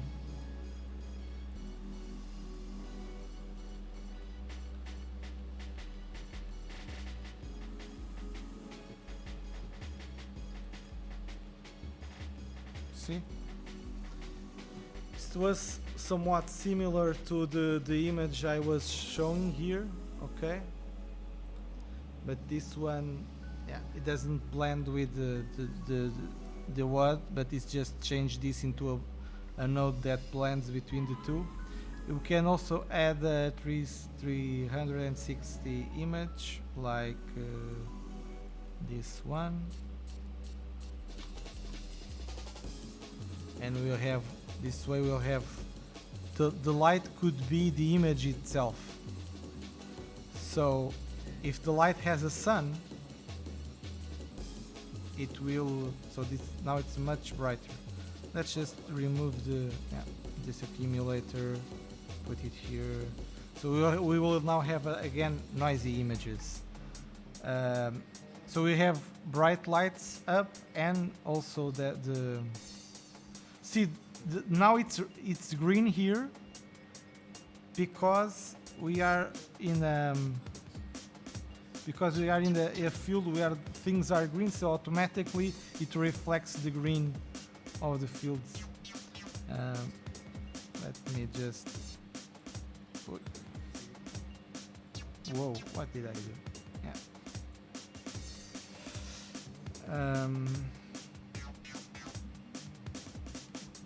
Change the size of the sphere. Okay. And possibly add a blend here. Smooth Boolean.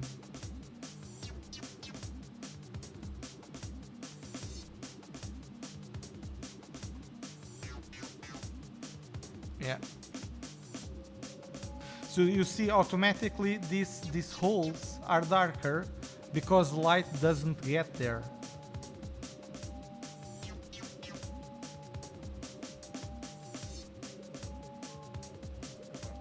Yeah.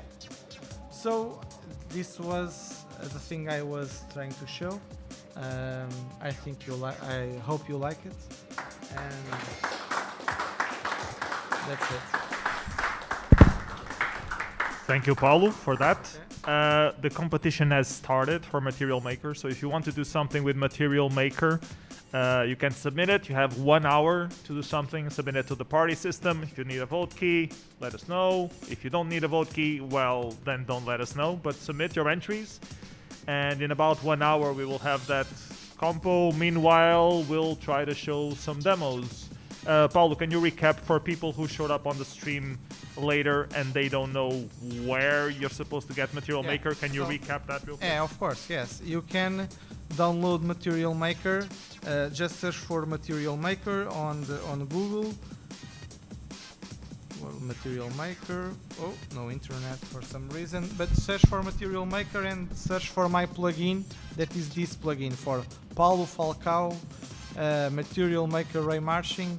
And you just need to download this JSON file and add the JSON file here in Manage Libraries, Load Library, and load the JSON file, and my nodes will appear. Okay, it's just that. Okay, thank you very much. Everybody, please give a round of applause to Paulo. Thank you for the seminar. Nice. Thanks, guys.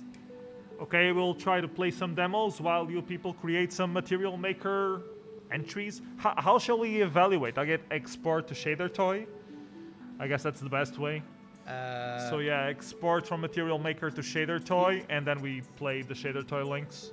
Yeah, they can do that, but if they do that, they will be unable to use images, but it's okay. No images allowed, otherwise the export to shader toy will fail. Yeah. And you will suck because of that. So yeah, go do some Material Maker stuff, and we'll see you in 1 hour. Thanks.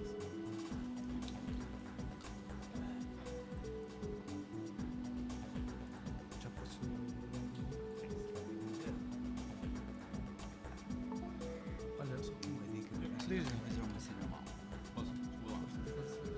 Olha, peraí, deixa-me ir para ali, para o meu lugar. Peraí, isto é o lugar do PS.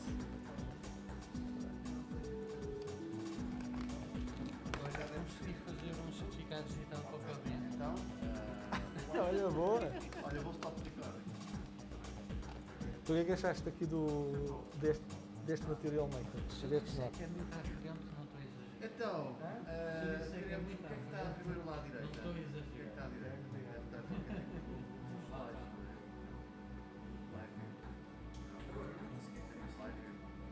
Como é que eu vejo que está?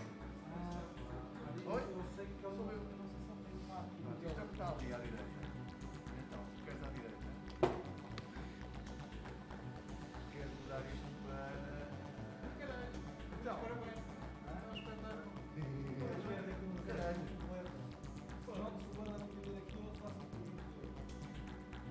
O que é queres pôr? Ah, mas espera aí. Isto não dá para dar. Dá para ali, não dá para o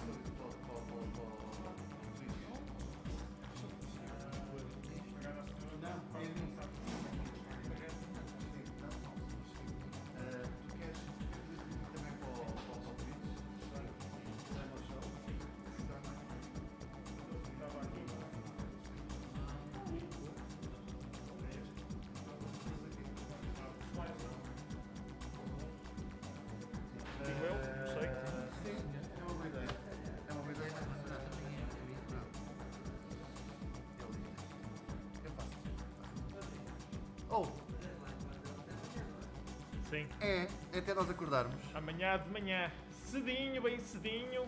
Que E tem mais uma hora. Tem Começa mais a fechar uma o hora. deadline. É a única altura do dia do ano que tem mais uma hora para fazer demos. A sério? Da hora.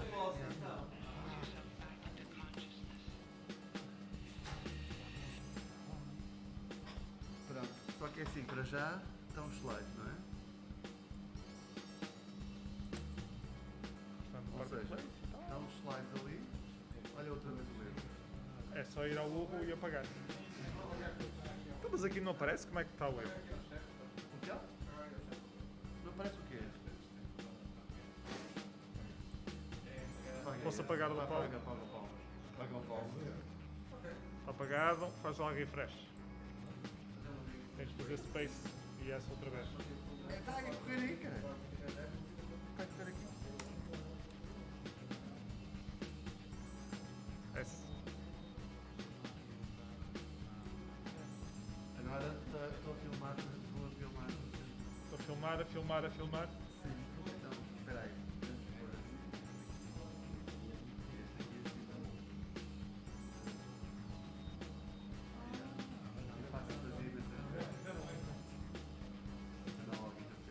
Show?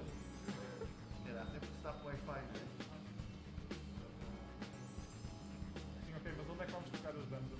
Aí. Ali.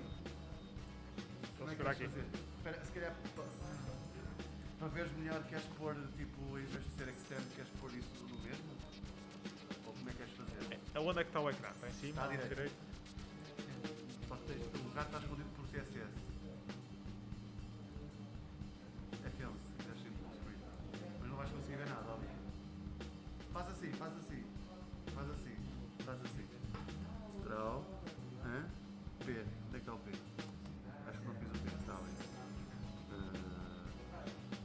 Duplicar. Foi escape? Alt F4. F4.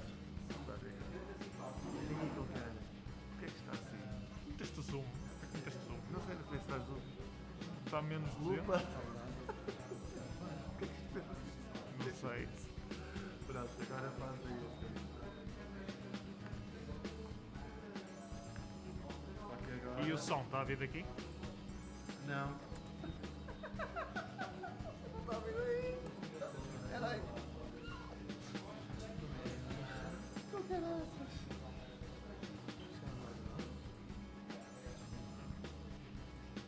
These boys and girls, why you shouldn't fear Sim.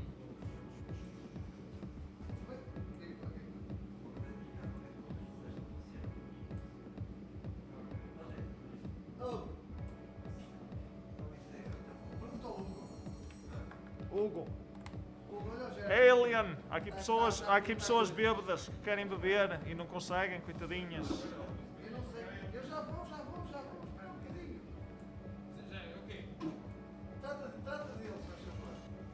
Eles querem coisas do bar. Bem nicho.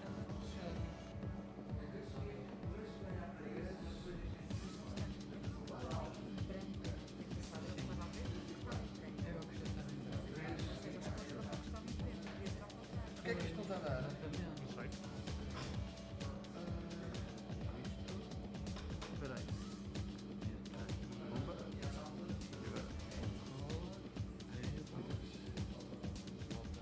Som. Espera aí. Ah, e o som?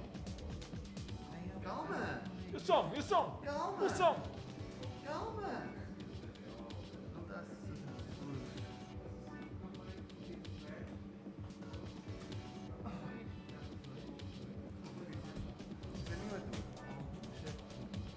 Eu vou de caminha. não Eu tem. tinha uma e agora não tenho. Não está a chegar nada. Estás a enviar para cá de mim. Mas estavas a baixo da minha, eu posso mandar aqui, não posso? Não sei. Mas não vai sair para ali. Então vai, então faz. Aí. Coisa. Não. Coisa. Não, coisa. Som. Está tudo se aposta aí. Ahá! Aí está, pues. Queres que diminua aqui? Não.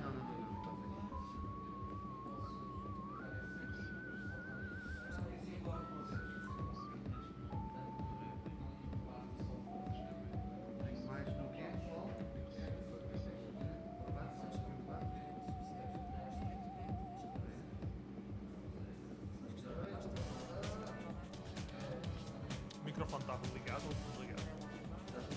Test, test, test.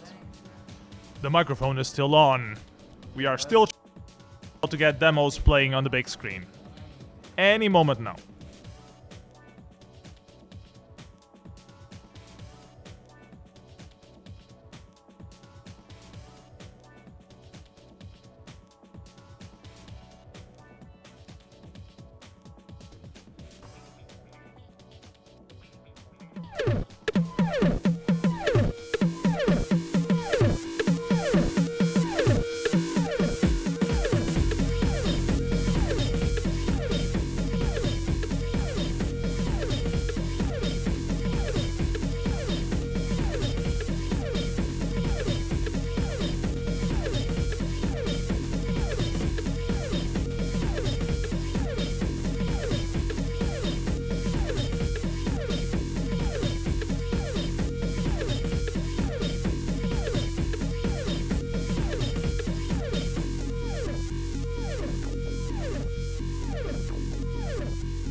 A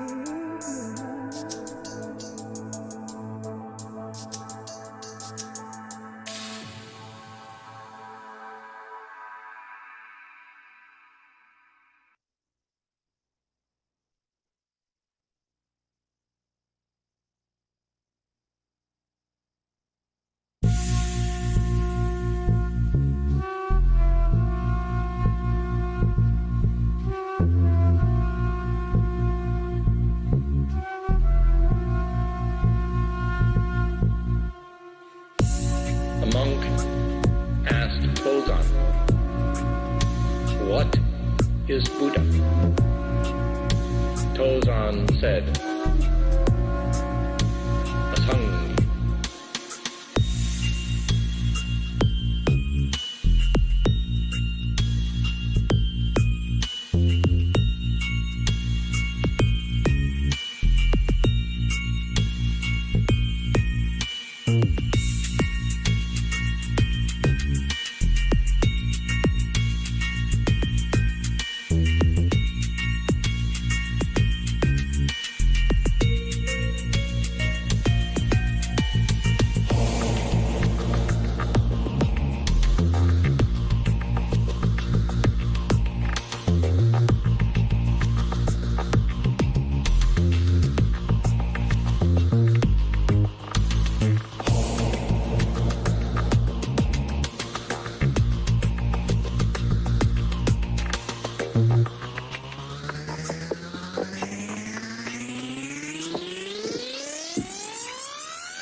Ci pega 57 11 e di serla en Copacabana e ai mular pena água pegar bronze. Essas são memórias que só posso lembrar. Sofre coração começador. Fico aqui vendo as estações passar enquanto não vejo meu amor.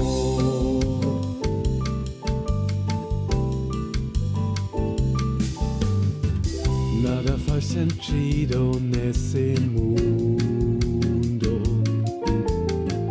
tudo parecendo ao contrário. Rato caça gato e o gato caça cão.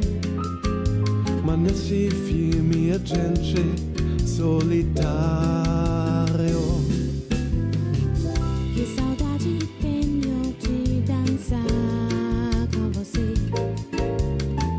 Bossa nova ou até samba no carnaval.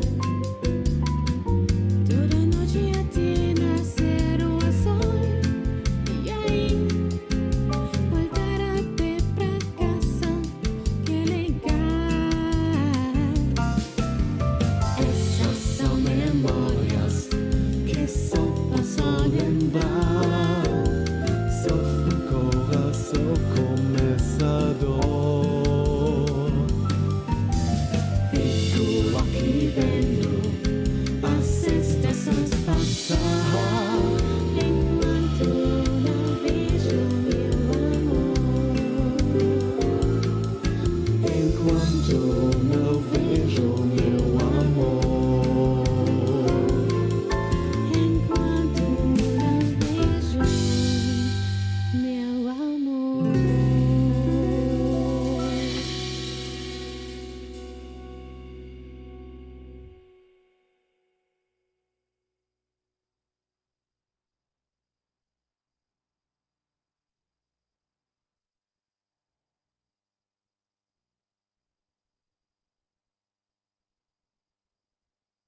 Hello. So we are getting close to the Material Maker Compo deadline, which was 10 minutes ago. So if you have any entries, please submit them now. We'll give you one more demo to submit them, and then we'll show the compo. So yeah.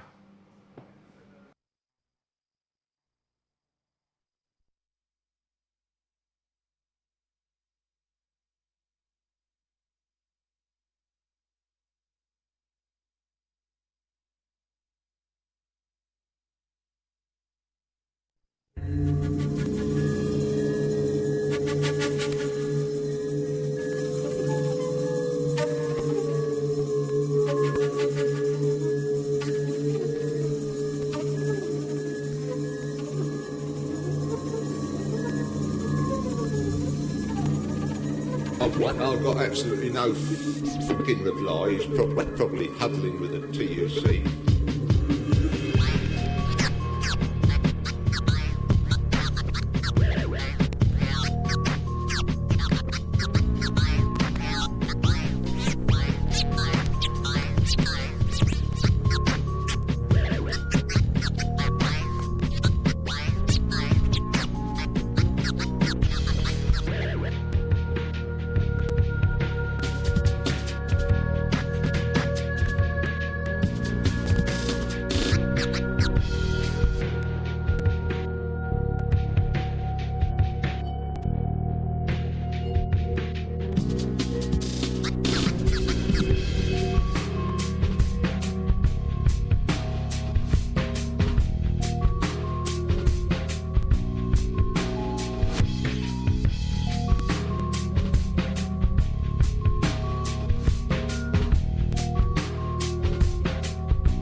Do you come here often? Girl.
Test, 1, 2, 3.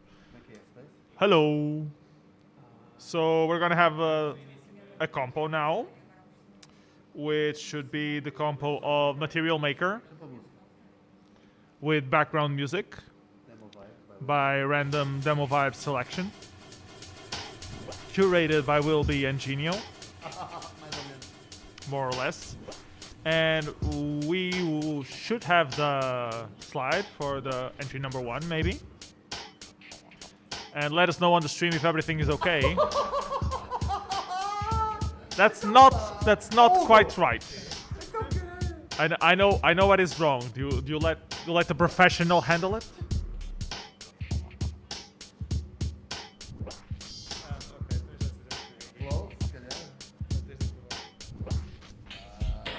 Can you try turning it off and on again? Did you refresh? Space. Small technical issues.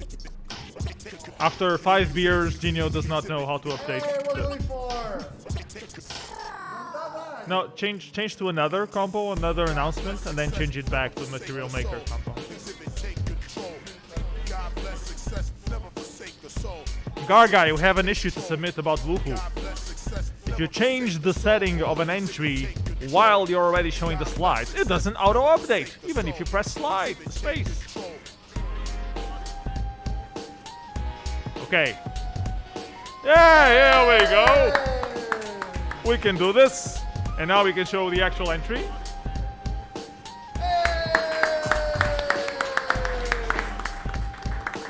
No mouse support, so please deduct the appropriate points for not having mouse support. It's important. Can we go back to the slide, please? Okay, so that was entry number 1, Rocket Squid Thingy by NC Zero Shift. Entry number 2. There is none. Oh. Congratulations, Zero Shift, you won the Inércia Demoparty 2021 Material Maker Compo. Well done. The squid, hey, let's see it again. This is a compo winner.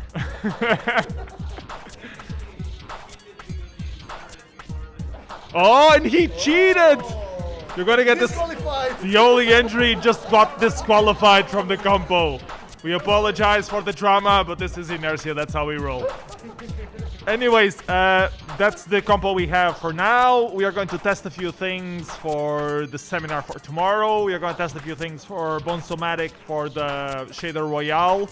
We have 1 hour and 40 minutes to eat. So go eat well, eat plenty. Don't forget to vote. Did you open the live voting? It's important. It's important for people to live vote. Otherwise, how will they know what to vote? Anyways, hope you enjoyed, and we'll be back in an hour and 40 minutes to continue the schedule. So yeah, see you soon. Se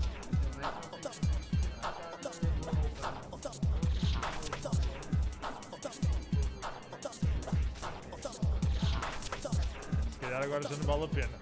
Se calhar agora desligavas o microfone.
I've got absolutely no fucking reply. He's probably huddling with a TUC.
chanting as we speak. Bye-bye, darling.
You will never die.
Something strange happened when you realize that life contains like some situations no longer have your fun,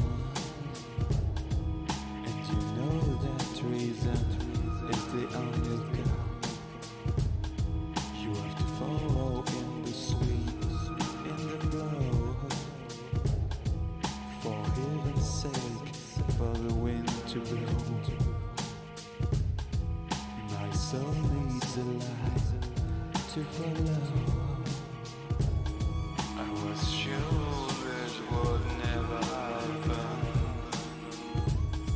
but now I've got to know if I'm ready to go. I was not really prone to believe.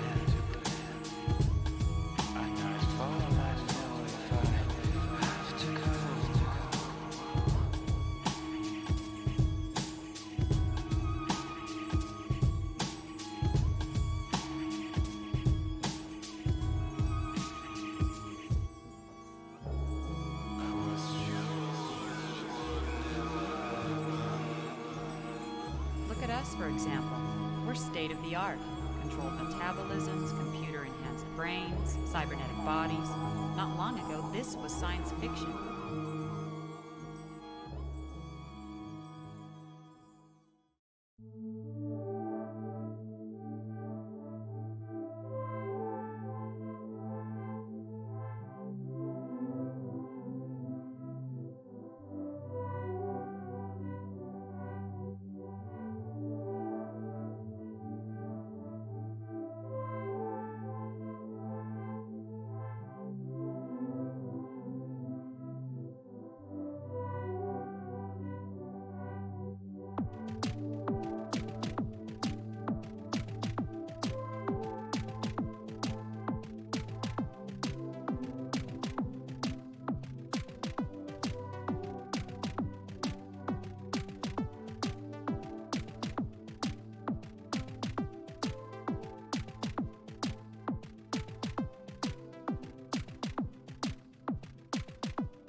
let's go over it once again.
Now let's go over it once again.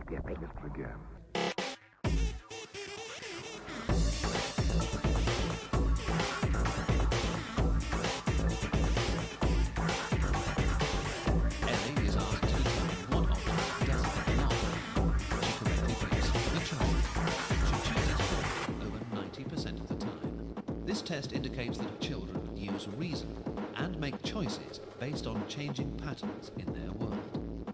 If caught early enough, even a potential leg break can be predicted and averted. The nuclear scanner can see problems often before symptoms are noticed.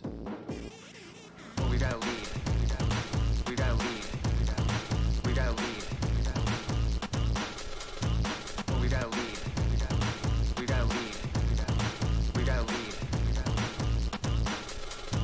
We got a lead.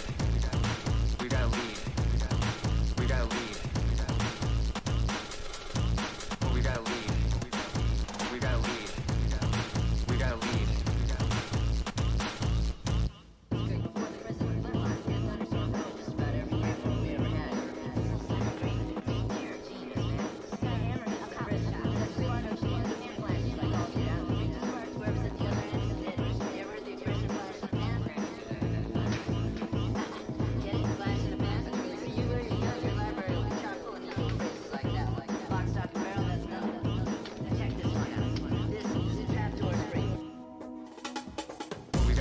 A hairline fracture or tumor, invisible to standard diagnostics, can be picked up on these images. Approaching a fence, the obstacle comes more sharply into focus. The object immediately in front rapidly disappears with a laughing smile.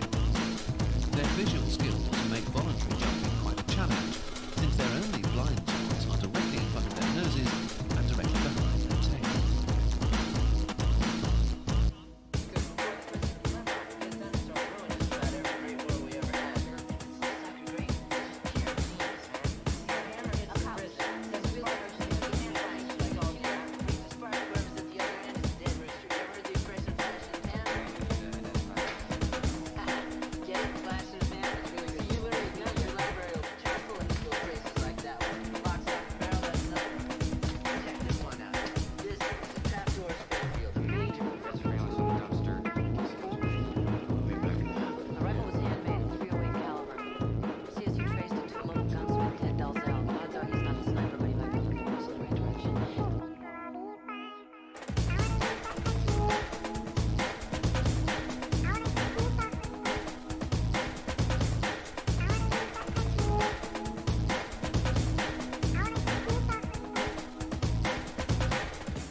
cinquième année, il avait été mis dans une classe d'attardés qui regroupait des schizophrènes, des psychopathes, 2 jumeaux épileptiques, un travesti et un albinos. Même dans cette classe, il avait échoué les examens de fin d'année pendant 3 ans. Mon grand-père, qui n'était pas un homme méchant. We gotta lead. We gotta lead. We gotta lead. We gotta lead. We gotta lead. We gotta lead. Like children perceive inconsistencies and patterns. It's no surprise that such an intelligent woman chooses correctly over 90% of the time.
Are we live?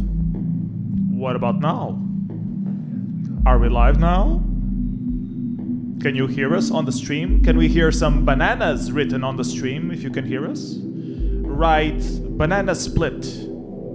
Extremely banana split. Is everything okay with the audio? Is everything okay with the video? So we are about to start the Shader Royale. We have 13 guests from all over the world coming up today. We will talk a little bit about them as we get started. First and foremost, we will have a live performance by Baudsound, and Genio eventually will have the camera aiming at him. It's already there. Genio is so proficient. So let's get started coding, and then we're gonna talk some more. 3, 2, 1, let's go.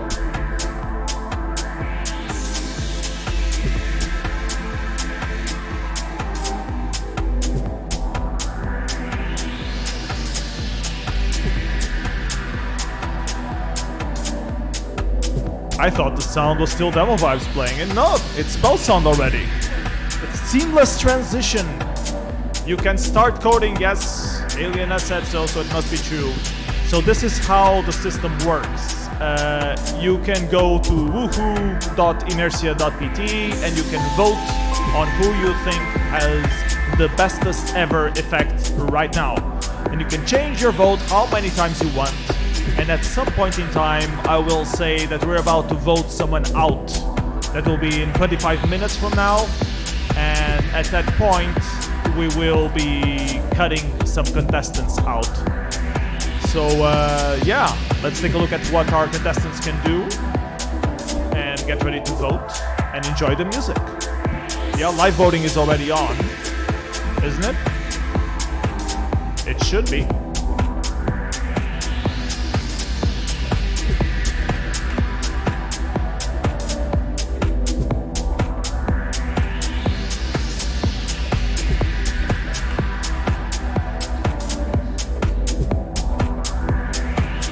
We have a special announcement as well. One of our coders is actually cheating, and we know this because he told us, but we allowed him to compete anyways. His name is Totetmat, and the way that he's cheating is that he pre-scripted the whole performance. So he recorded himself doing the performance, and now he's in a hotel with very crappy network, and he just told the script to go. So vote accordingly. There's no prize money anyway, so we don't care if he cheats in this way or not. But be aware while voting that Totetmat is a very bad cheater. It's working though, he's a great scripter, so that must count for something.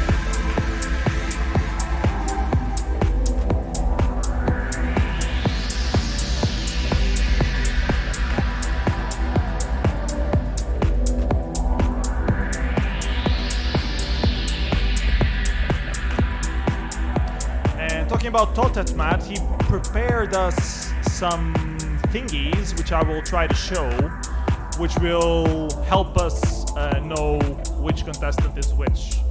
So you can see here on full screen, the first contestant that we have for you today is OB5VR from Japan, a mysterious contestant. He participated at Love Bite Battlegrounds doing some thick 80 coding. Please give him a huge round of applause. Thank you so much for joining us from Japan. It's like 6 a.m. there.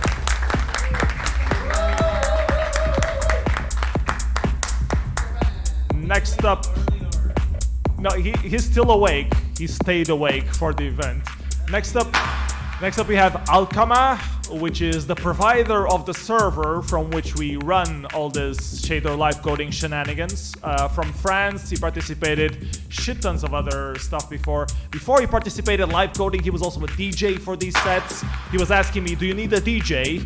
And we said, I think we have someone doing some live sound. So I hope our live sound is good enough. And we would rather have one more participant.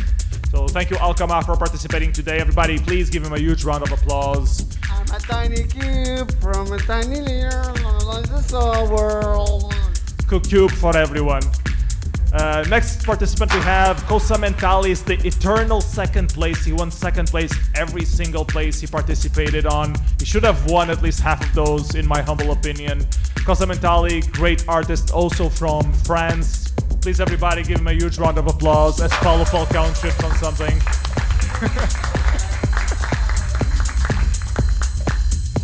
Next up we have also from France, Doc. That's all I know from him. He does some black and white stuff, usually very stylish. Give it up for Doc.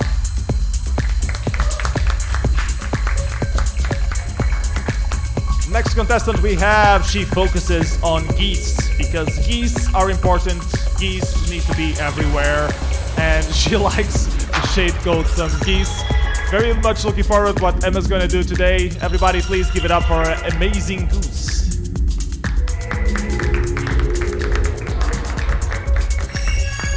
Next up from Finland, and it's quite late there as well, and he had already 6 beers today, so he says, so might or might not be on his peak performance, depends on Balmer's peak where he's situated. Everybody please give it up for Exka.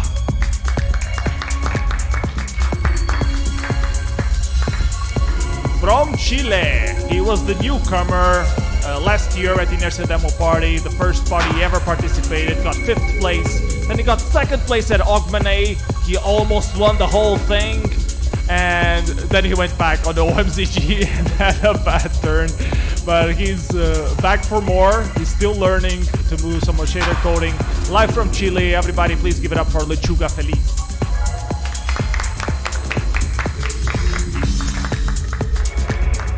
From France, Monsieur Soleil, who's been busy doing a lot of stuff. He won Field Effects, he won Assembly, and he participated in tons of these shader jams and shader royales that we've been doing. Everybody, please give it up for Monsieur Soleil.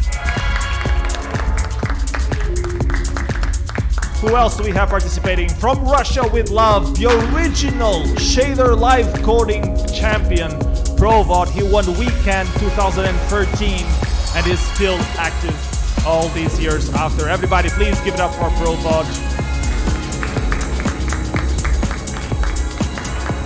Then we have also from Finland, Rimina.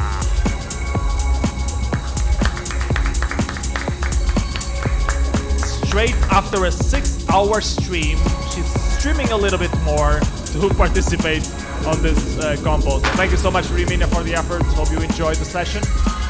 Next up we have Tater from the United States. He participated on quite a few entries as well, from Shader Royales and Shader Jams in 2021.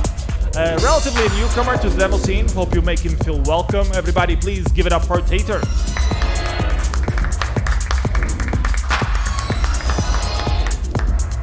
And the cheater, Totet Mat. So running a script from France. He also helps maintaining the livecodemozu.org website, which I run, and Yogi and a few other people. So with much love, thank you Totet Mat for all this stuff. Also, fun fact, he was the one who did these screens that we're watching now. So extra applause for Totet Mat, everyone. And the last participant we have for today, Zorg. I think he's from France, I'm not quite sure actually. Zorg, if you're hearing, please let us know where you're from. But still, you get a huge round of applause. Thank you so much for participating. Alright, let's see what they've been doing while we've been talking about them. How do I get rid of this? Escape, Alt F4. There we go. Let's take a look. Diaporama, please. Did anyone take a notice of what hour we started coding?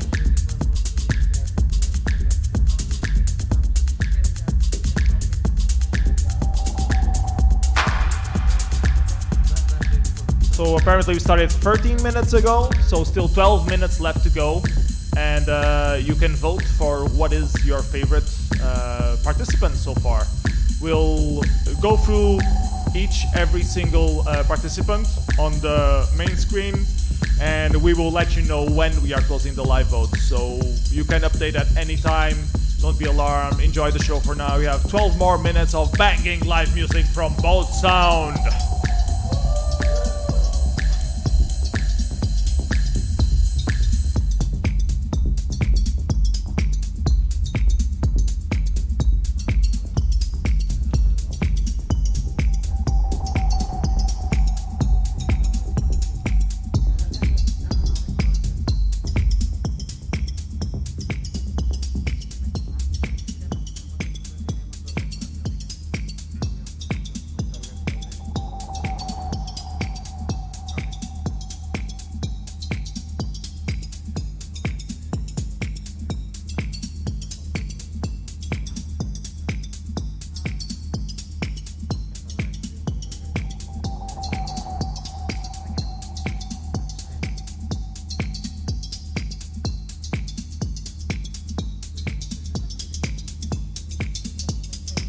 And for those who don't know what the hell we're doing on the screen, this is using a tool called Bonzomatic.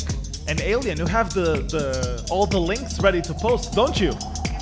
Yes, he says in a panicked look.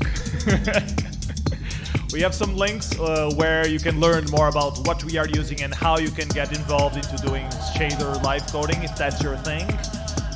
There are a lot of interesting resources, some live streams from some regulars, namely Flopin, Evil, Nusan, Remina. All of them stream regularly. Probot also streams regularly. Those are great resources to have. Also, IQ has some very good resources on how to get coding with the whole SDF thing. And we're using a tool called Bonzomatic, which was originally developed by Garguy, and the networked version that we're using was developed by Alkama and Nusen. Big love to them for developing this during the pandemic. It allows us to have these kind of events, so big love to them.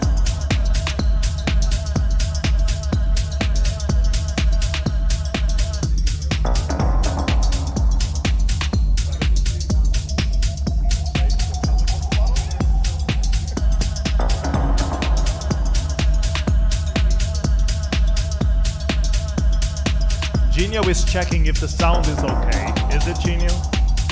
After 15 minutes, can we check if the microphone level is okay? After 6 beers, Genio doesn't know anymore.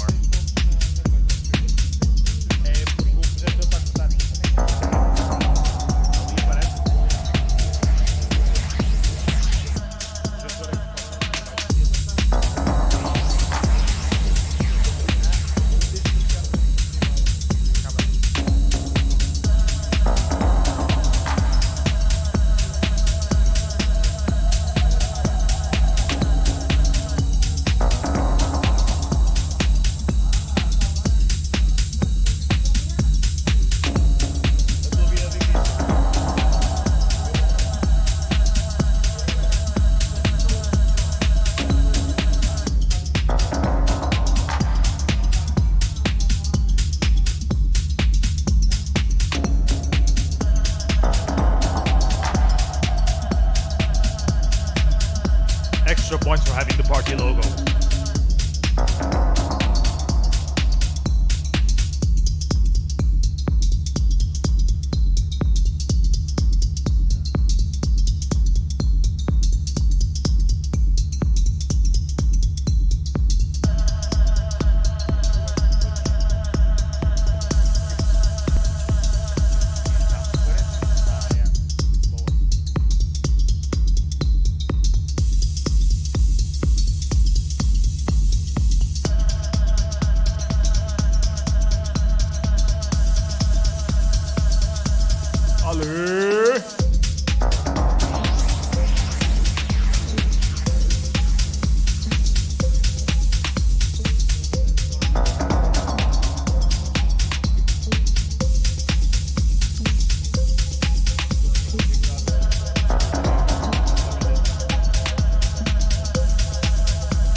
the right colors.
We have more 10 minutes, 8 minutes until we start voting.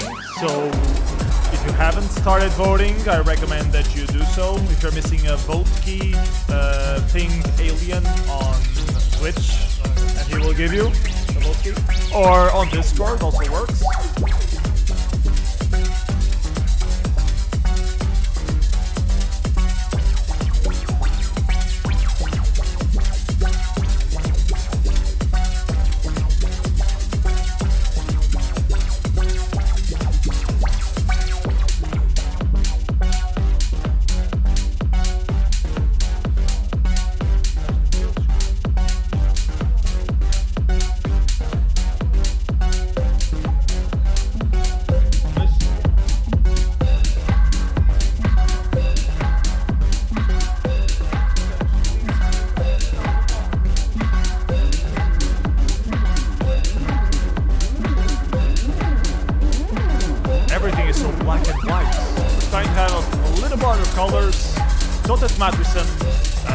Portuguese color scheme, I guess.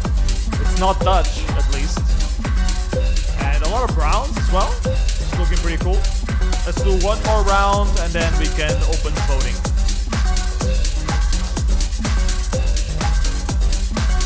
So the voting is already open.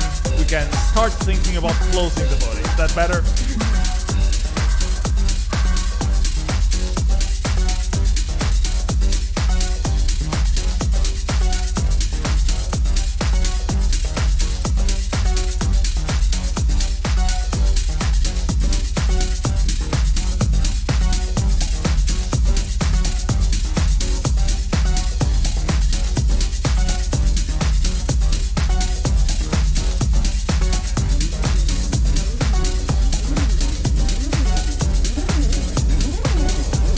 But how much time did you script? Did you script like a whole hour of developing or just 25 minutes?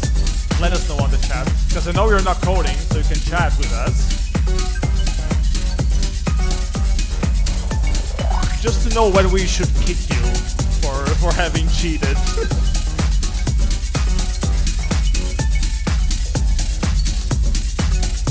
Great logo though.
Any questions who they should vote? Do you want to see anyone in specific?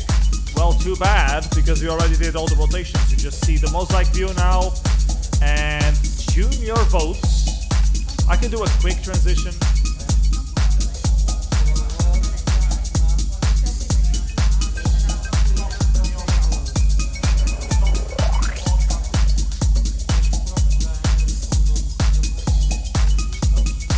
I will hide the code because I have the power, thank you to Nusen. I will do one more pass through and then we will close the voting for the first round. So please update your votes now, and the person with the least votes will get removed.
dar merda. Já vai dar merda.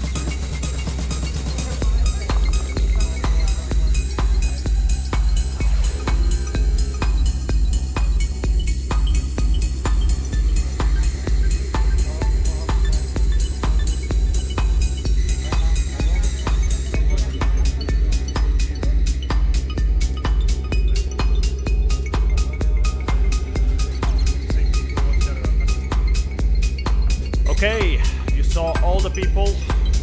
We have some difficulties here at the party place because some names are cut, so I'm gonna go through them one by one.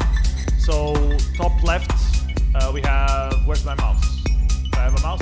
We have Provod, we have Amazing Goose, we have Totetmat, we have Rimina, we have Exka, Zorg, Monsieur Soleil, Alcama, Tater, Lechuga Feliz, Cosa Mentale, Doc, and OB5VR. So adjust your votes accordingly. You have 20 seconds to round up your votes.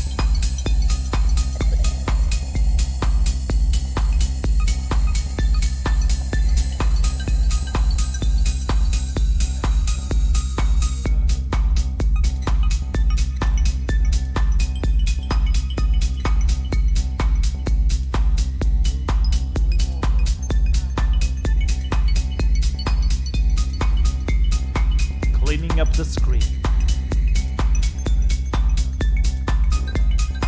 Okay, have you all voted?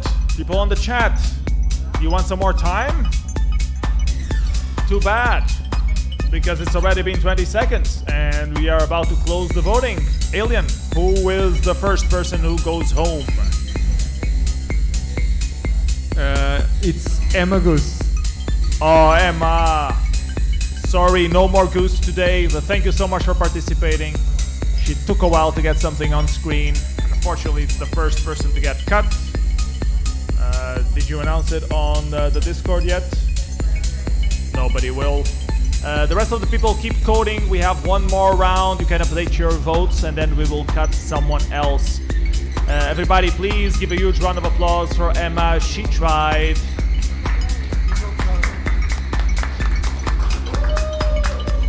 Emma, if you want to keep coding, we can show your final effect later on. If you want, if you don't want, that's fine as well. Thank you so much for participating. Let's keep going with the 12 contestants left.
one more round, and then we get to vote again. So please fine-tune your votes.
Okay, enough fun for now. Time to vote. One of these will go away.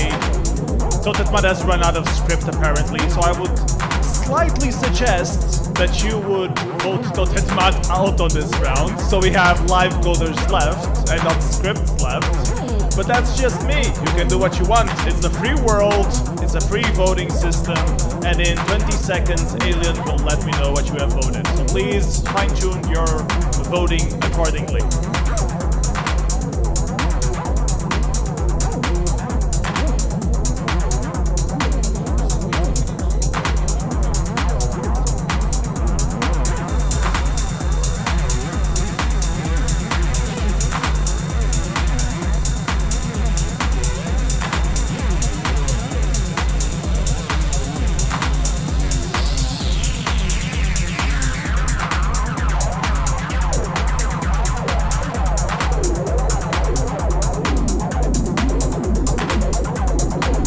Voted already?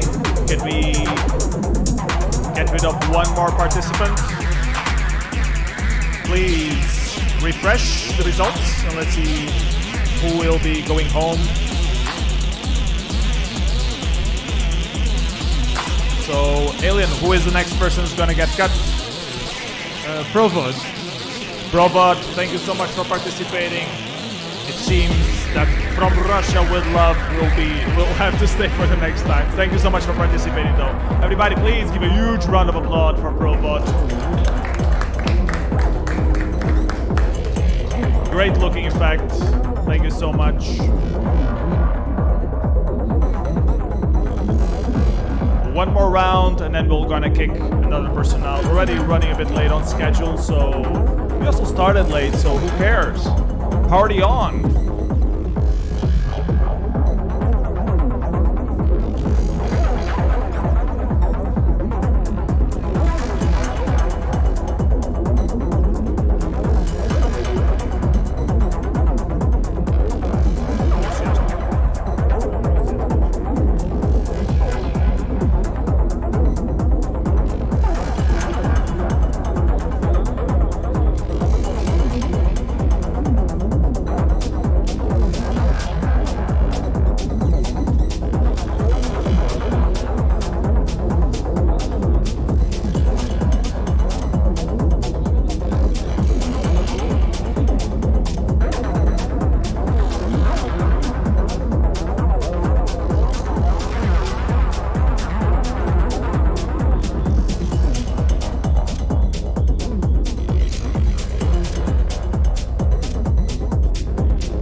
This is your 4-hour friendly reminder to change your mask. Get one for free at the info desk. Thank you. I love changing my mask.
To do another vote round. 30 more seconds for people to update their votes. If you want to change your vote, do it now.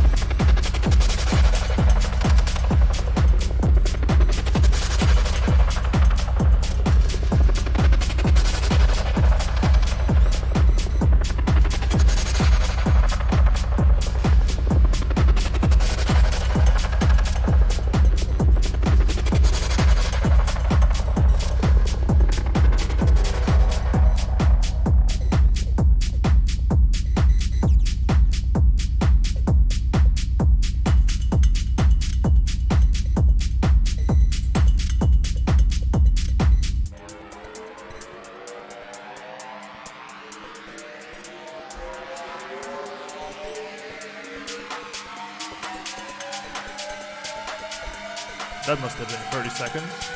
But the drop makes it seem longer. Okay, so the next person coming out, Alien, tell us your justice. This time, the cheater, Totemat. Ooh, the cheater got caught, finally. Thank you so much for participating, Totemat, doing the scripts for the screens with all the participation, the previous participation from our guests, and also the scripts for doing this remote participation. Thank you so much for participating. Everybody, please give a huge round of applause to Totemat. Great logo. We should use that for a party.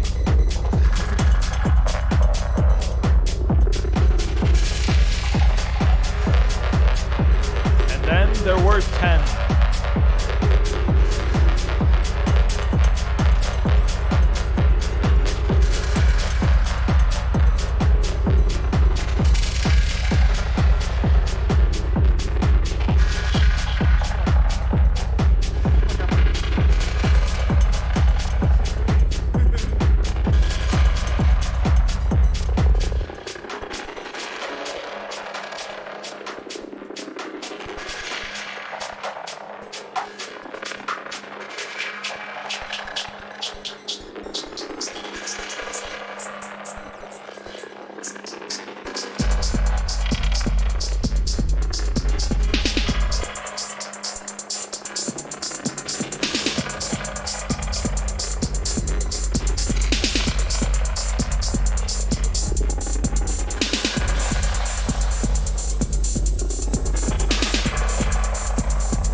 Okay, we have to do another round because we're running late. So this time I think we will eliminate 2 people or 3 people. What do you think? People in the chat, you can vote if we want to eliminate 2 or 3. Say 2 or 3 in the chat, and that's what we are going to do in about 1 minute from now. Meanwhile, I'm going to VJ some more because I can.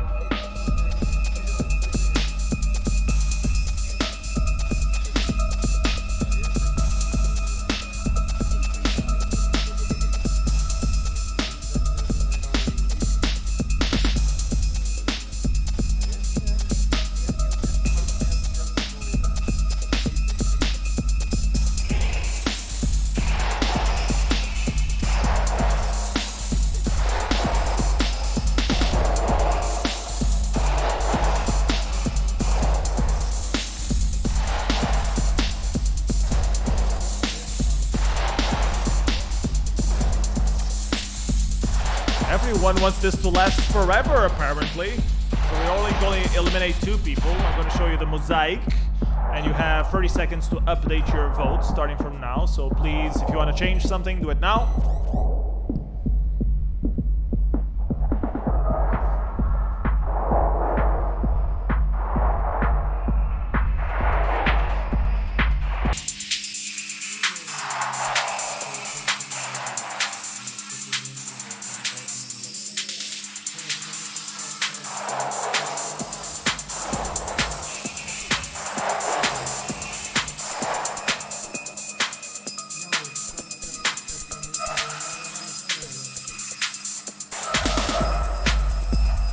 Also, I want people on the chat to let us know who is their favorite right now.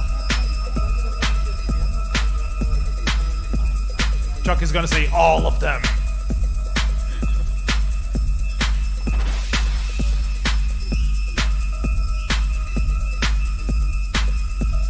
So, time to cut 2 more contestants. Alien, who do we have to cut right now? This time it's Lechuga and Monsieur Soleil. Lechuga from Chile and Monsieur Soleil from France, thank you so much for participating. You'll be going or staying home, you're already at home, but thank you so much for participating this time. Monsieur Soleil and Lechuga, thank you so much. Both of them give me a huge round of applause.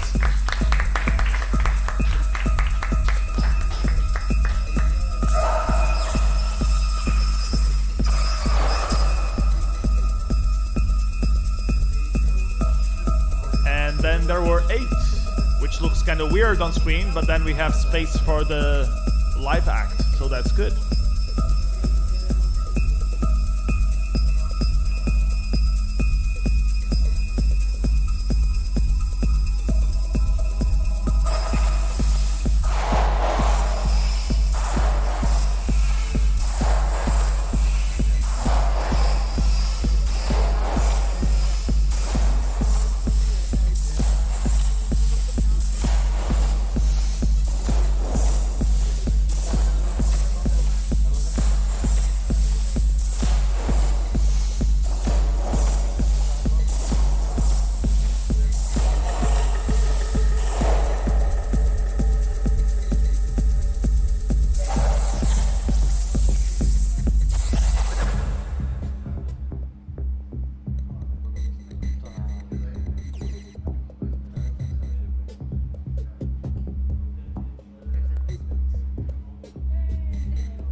We'll be voting 2 people out again, so make sure you tune in your votes. 1 more round and then we'll be closing for the vote.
vote.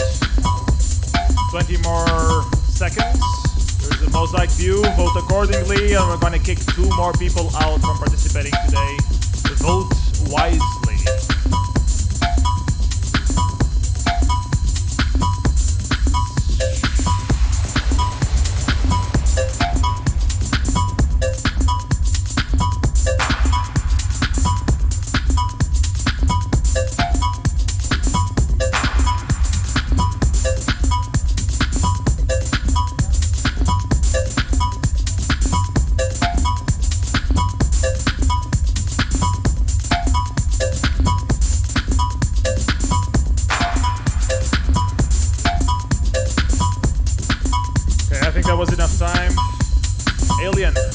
People who are going to get cut this time.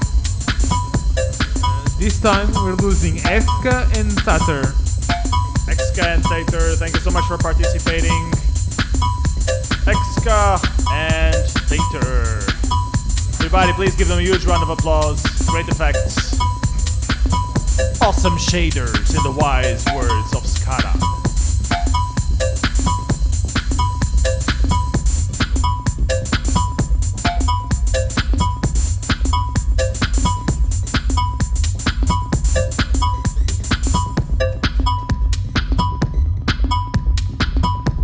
We're down to 6.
Is also a VJ apparently. Everyone's a VJ these days.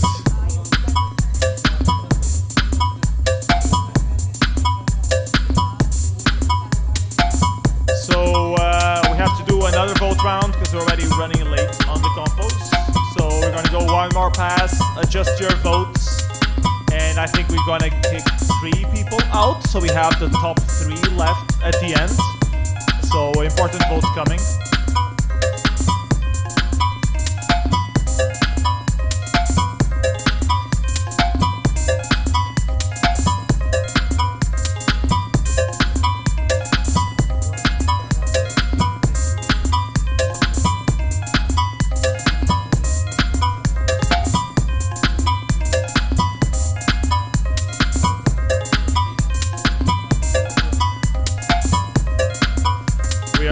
Reaching the stage where the coders start running out of ideas of what the hell they should add. So if you have any pro tips on the chat, what would you add on the specific shader that you think is lacking?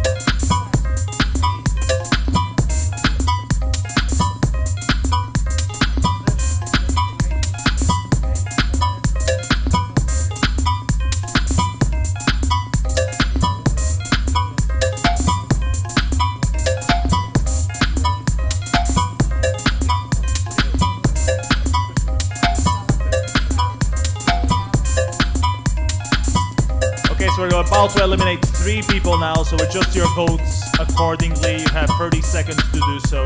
Please vote.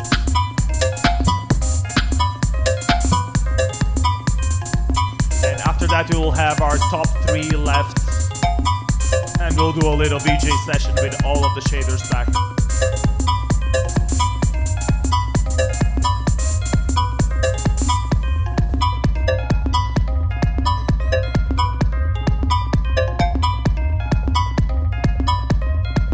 What do you think about the sound from Baudsound? Is it awesome or is it awesome?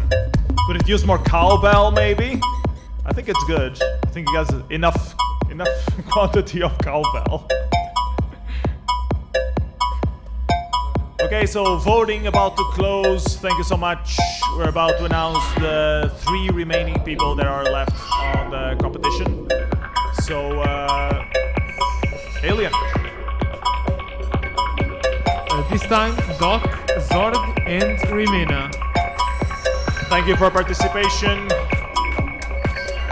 Doc, some very psychotic. This reminds me a bit of Naruto by some reason. Maybe I'm too anime fanboy. Looks awesome. Thank you so much for participating. That was awesome. Then it was Zorg, right? Zorg, which also had some nice 8-bit post effects on it. Pretty cool. And Rimina, which looks pretty awesome. Thank you 3 of you for participating. It was great to have you.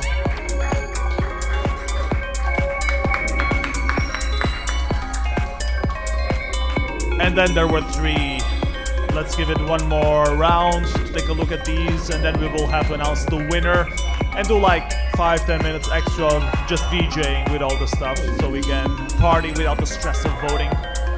But for now, you do have to vote, or if you already voted, just take a look at them one more time.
The climax of this shader Royale, the second edition at the Inércia Demoparty, was debuted during the online version of Inércia last year. So 1-year anniversary for shader Royale format. Hope you people been enjoying it. Genio is singing happy birthday, but it's not at the piano, and he shouldn't because we have live music going.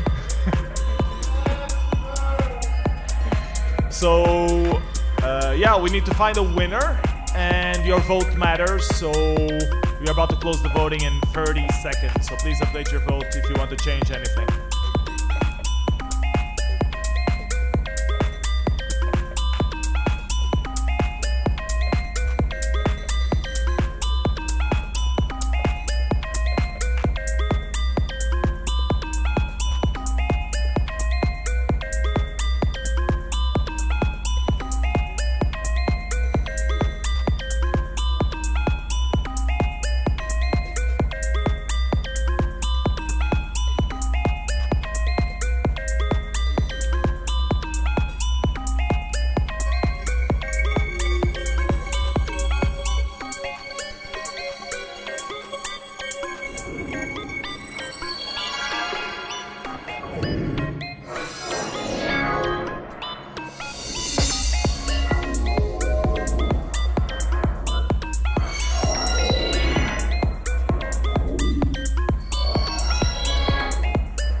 Okay, so we come to the end. The voting will close now in about 20 seconds. Thank you so much for participating with the live vote.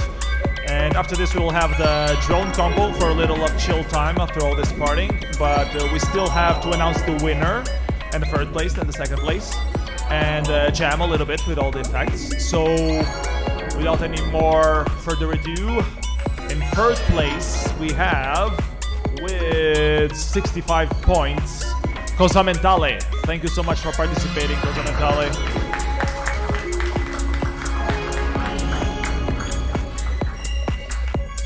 Then in second place, with points that I can see because Alien is typing something somewhere else, with 72 points, refresh for the same 72 points.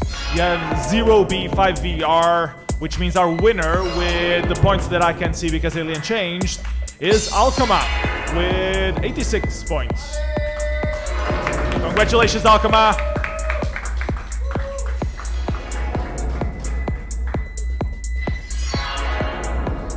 This is our winner, Alchema. Huge round of applause.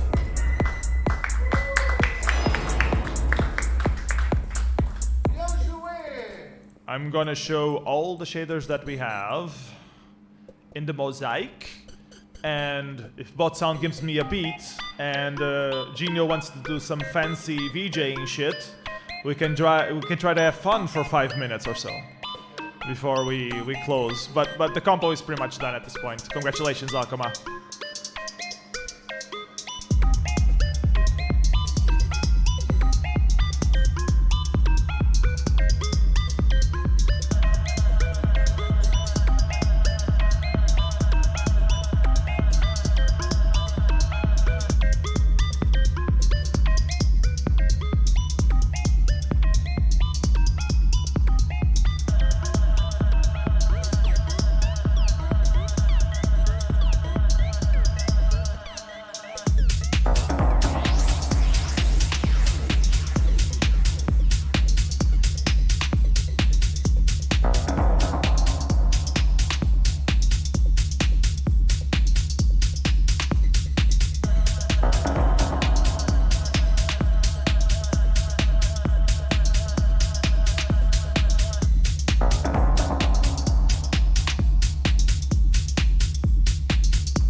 I don't remember that structure in Tater's thing. Was that new? Or did I not pay attention? That looks awesome.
We're about to start the drone music compo after this. Thank you everybody who participated on the Shader Royale. Everybody please give a huge round of applause again to all the participants of this edition of Shader Royale. It was fun. And now we get some chill time.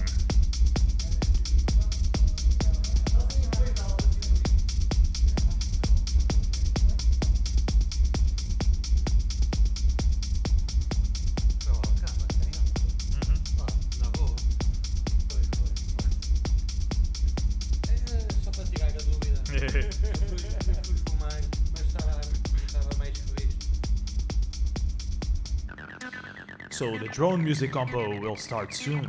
The drone music compo has nothing to do with helicopters or other flying devices. It's purely music made by the single tone, well, subjectively, with a very lengthy period of time that I quite enjoy, and I decided why not have our own compo at Inércia. And people actually submitted stuff for that last year, so we decided to have it again this year. And people submitted stuff for that again. So I hope you enjoy. We had a mix, I think it's, well, I'm not going to spoil the number of tracks, but it's less than an hour, and hope you enjoy. It's going to be a chill mood. And after that, we will have the Bytejam, so don't go to bed just yet. There will be other stuff following afterwards. And I have some visuals that I will be setting up, but Genio can start playing the stuff if he can.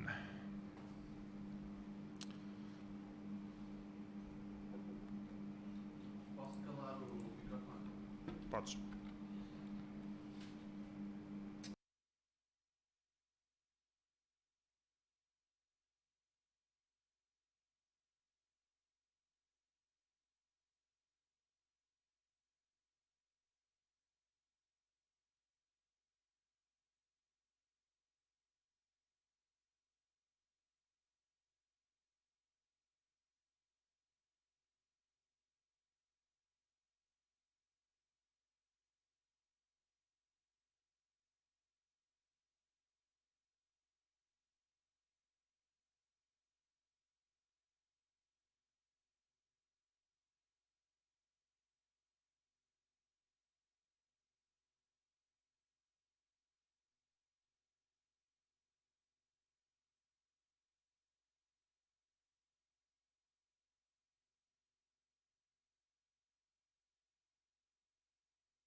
That was the drone music compo. Hope you enjoyed. We have one last event tonight before we call it quits, which is a Bytejam compo. We have 4 brave souls from all over the place coding TIC 80 live for you. And we have to change a few things real quick to make that happen. But we will have that shortly, a few minutes.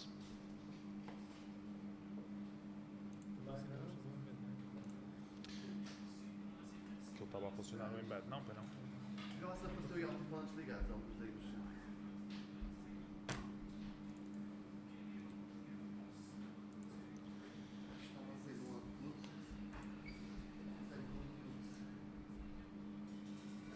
É tu próximo cena event Bytejam no slide viewer ou beamer.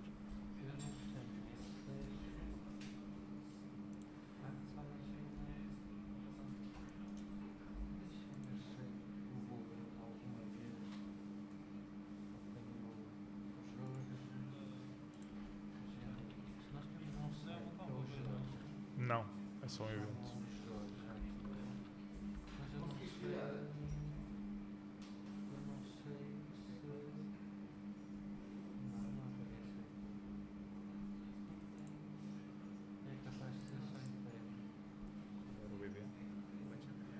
Qual era o IV?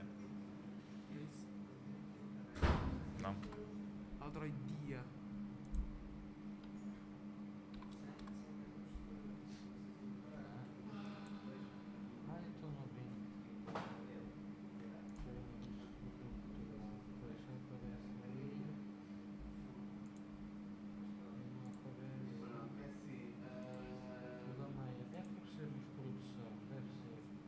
Já puseste alto-falantes? Pronto, ok.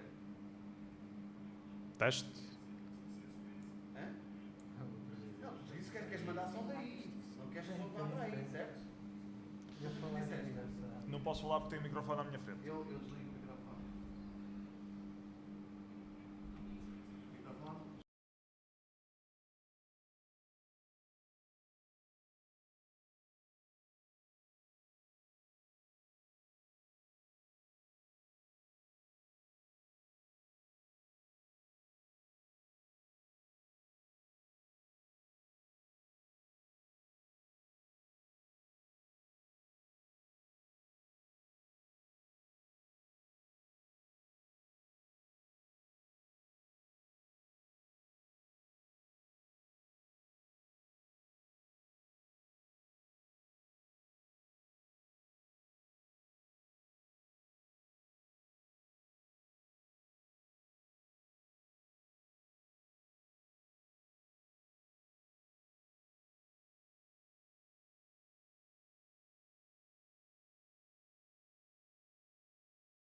those who don't know what the hell is going on, this is TIC 80, which uses Lua. You can also use other languages, but they're using Lua in this particular case. And we have 4 people, Truck from Finland, Gasman from the United Kingdom, Dave from, I'm not sure, probably United Kingdom as well, and Metrotonic, which is originally Irish, but is living in the UK as far as I know.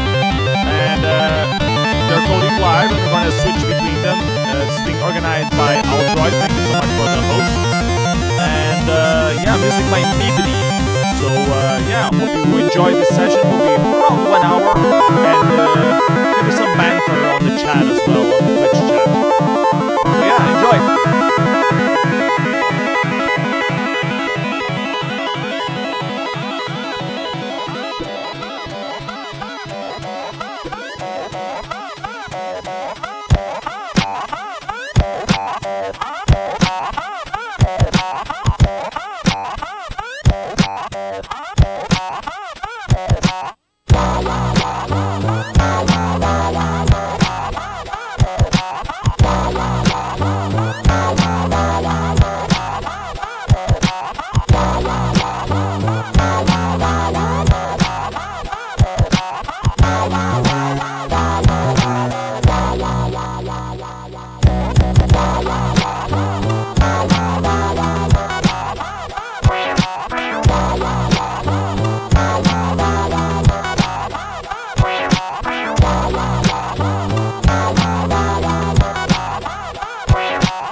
without your sweet embrace.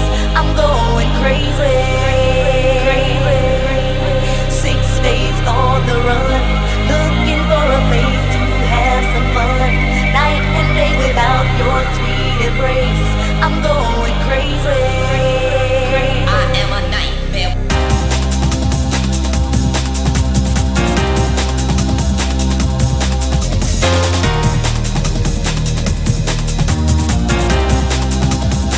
I am a nightmare. 6 days on the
You are watching Bytejam at Inércia Demoparty 2021.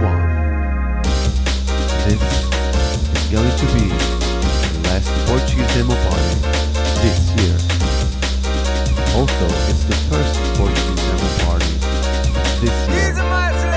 It's also the first Portuguese demo party commemorating its 20th anniversary. It's also the last Portuguese demo party that will commemorate its 20th anniversary this year. So as you see, it's a very special occasion. And you're now watching the Bytejam at Inércia Demoparty 2021, the 20th anniversary. And in case you were wondering, yes, it's me, Genio, your host, your main party organ this year. And yes, I probably had a few beers of beers, but it's fine. I'll manage. As long as I don't have to drive, it's fine. I mean, nobody tells me what I do. I do what I want. I'm an owner of this shit.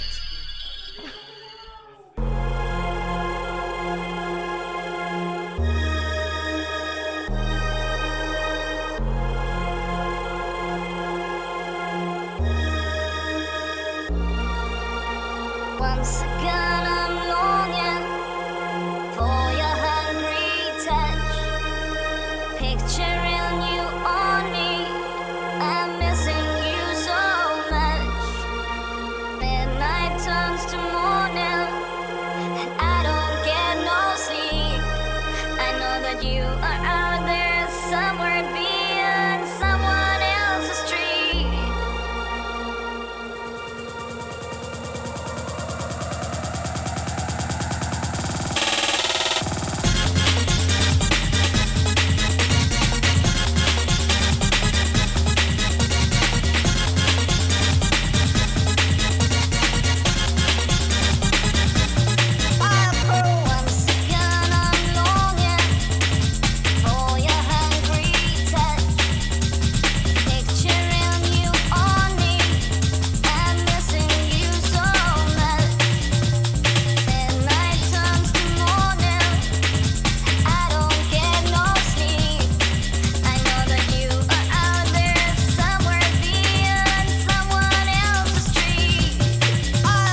So that's it. In case you are wondering somehow, because people wondering sometimes about stuff.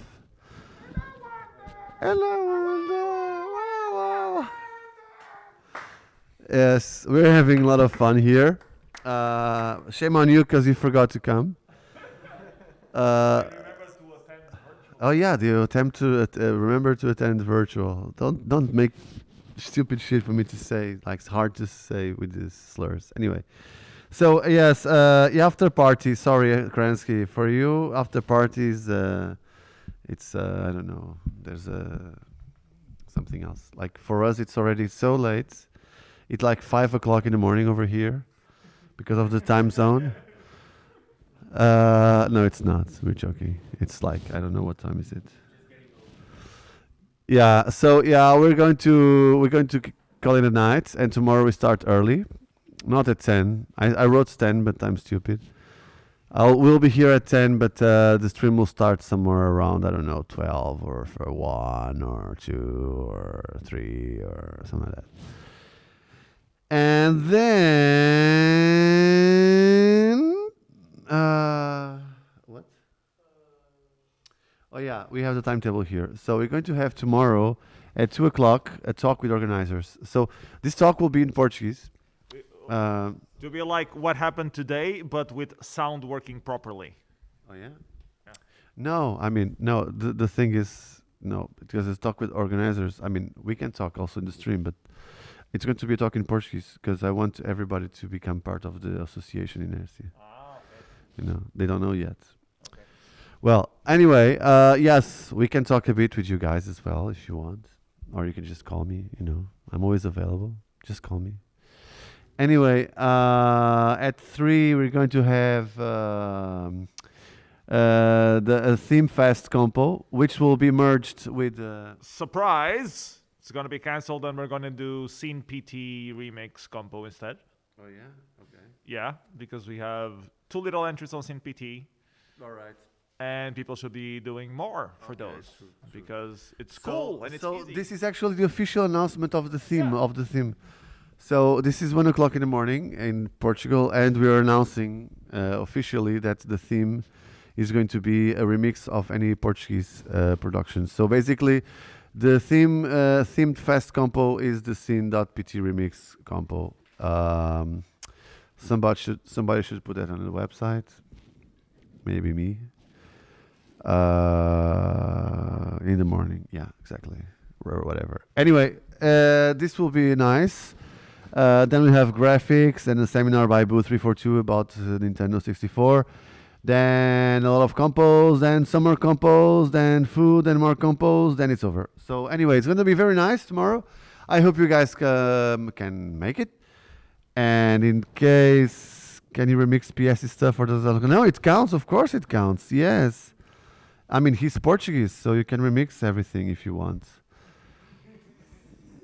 I mean, you can even remix one of my tracks, you know, if you go to Demo Zoo and search for Genio, there's so nice tracks there that you could remix. I would be so honored. Yes. You should remix the winning song. What did you say, Chernobyl? Can you repeat, please?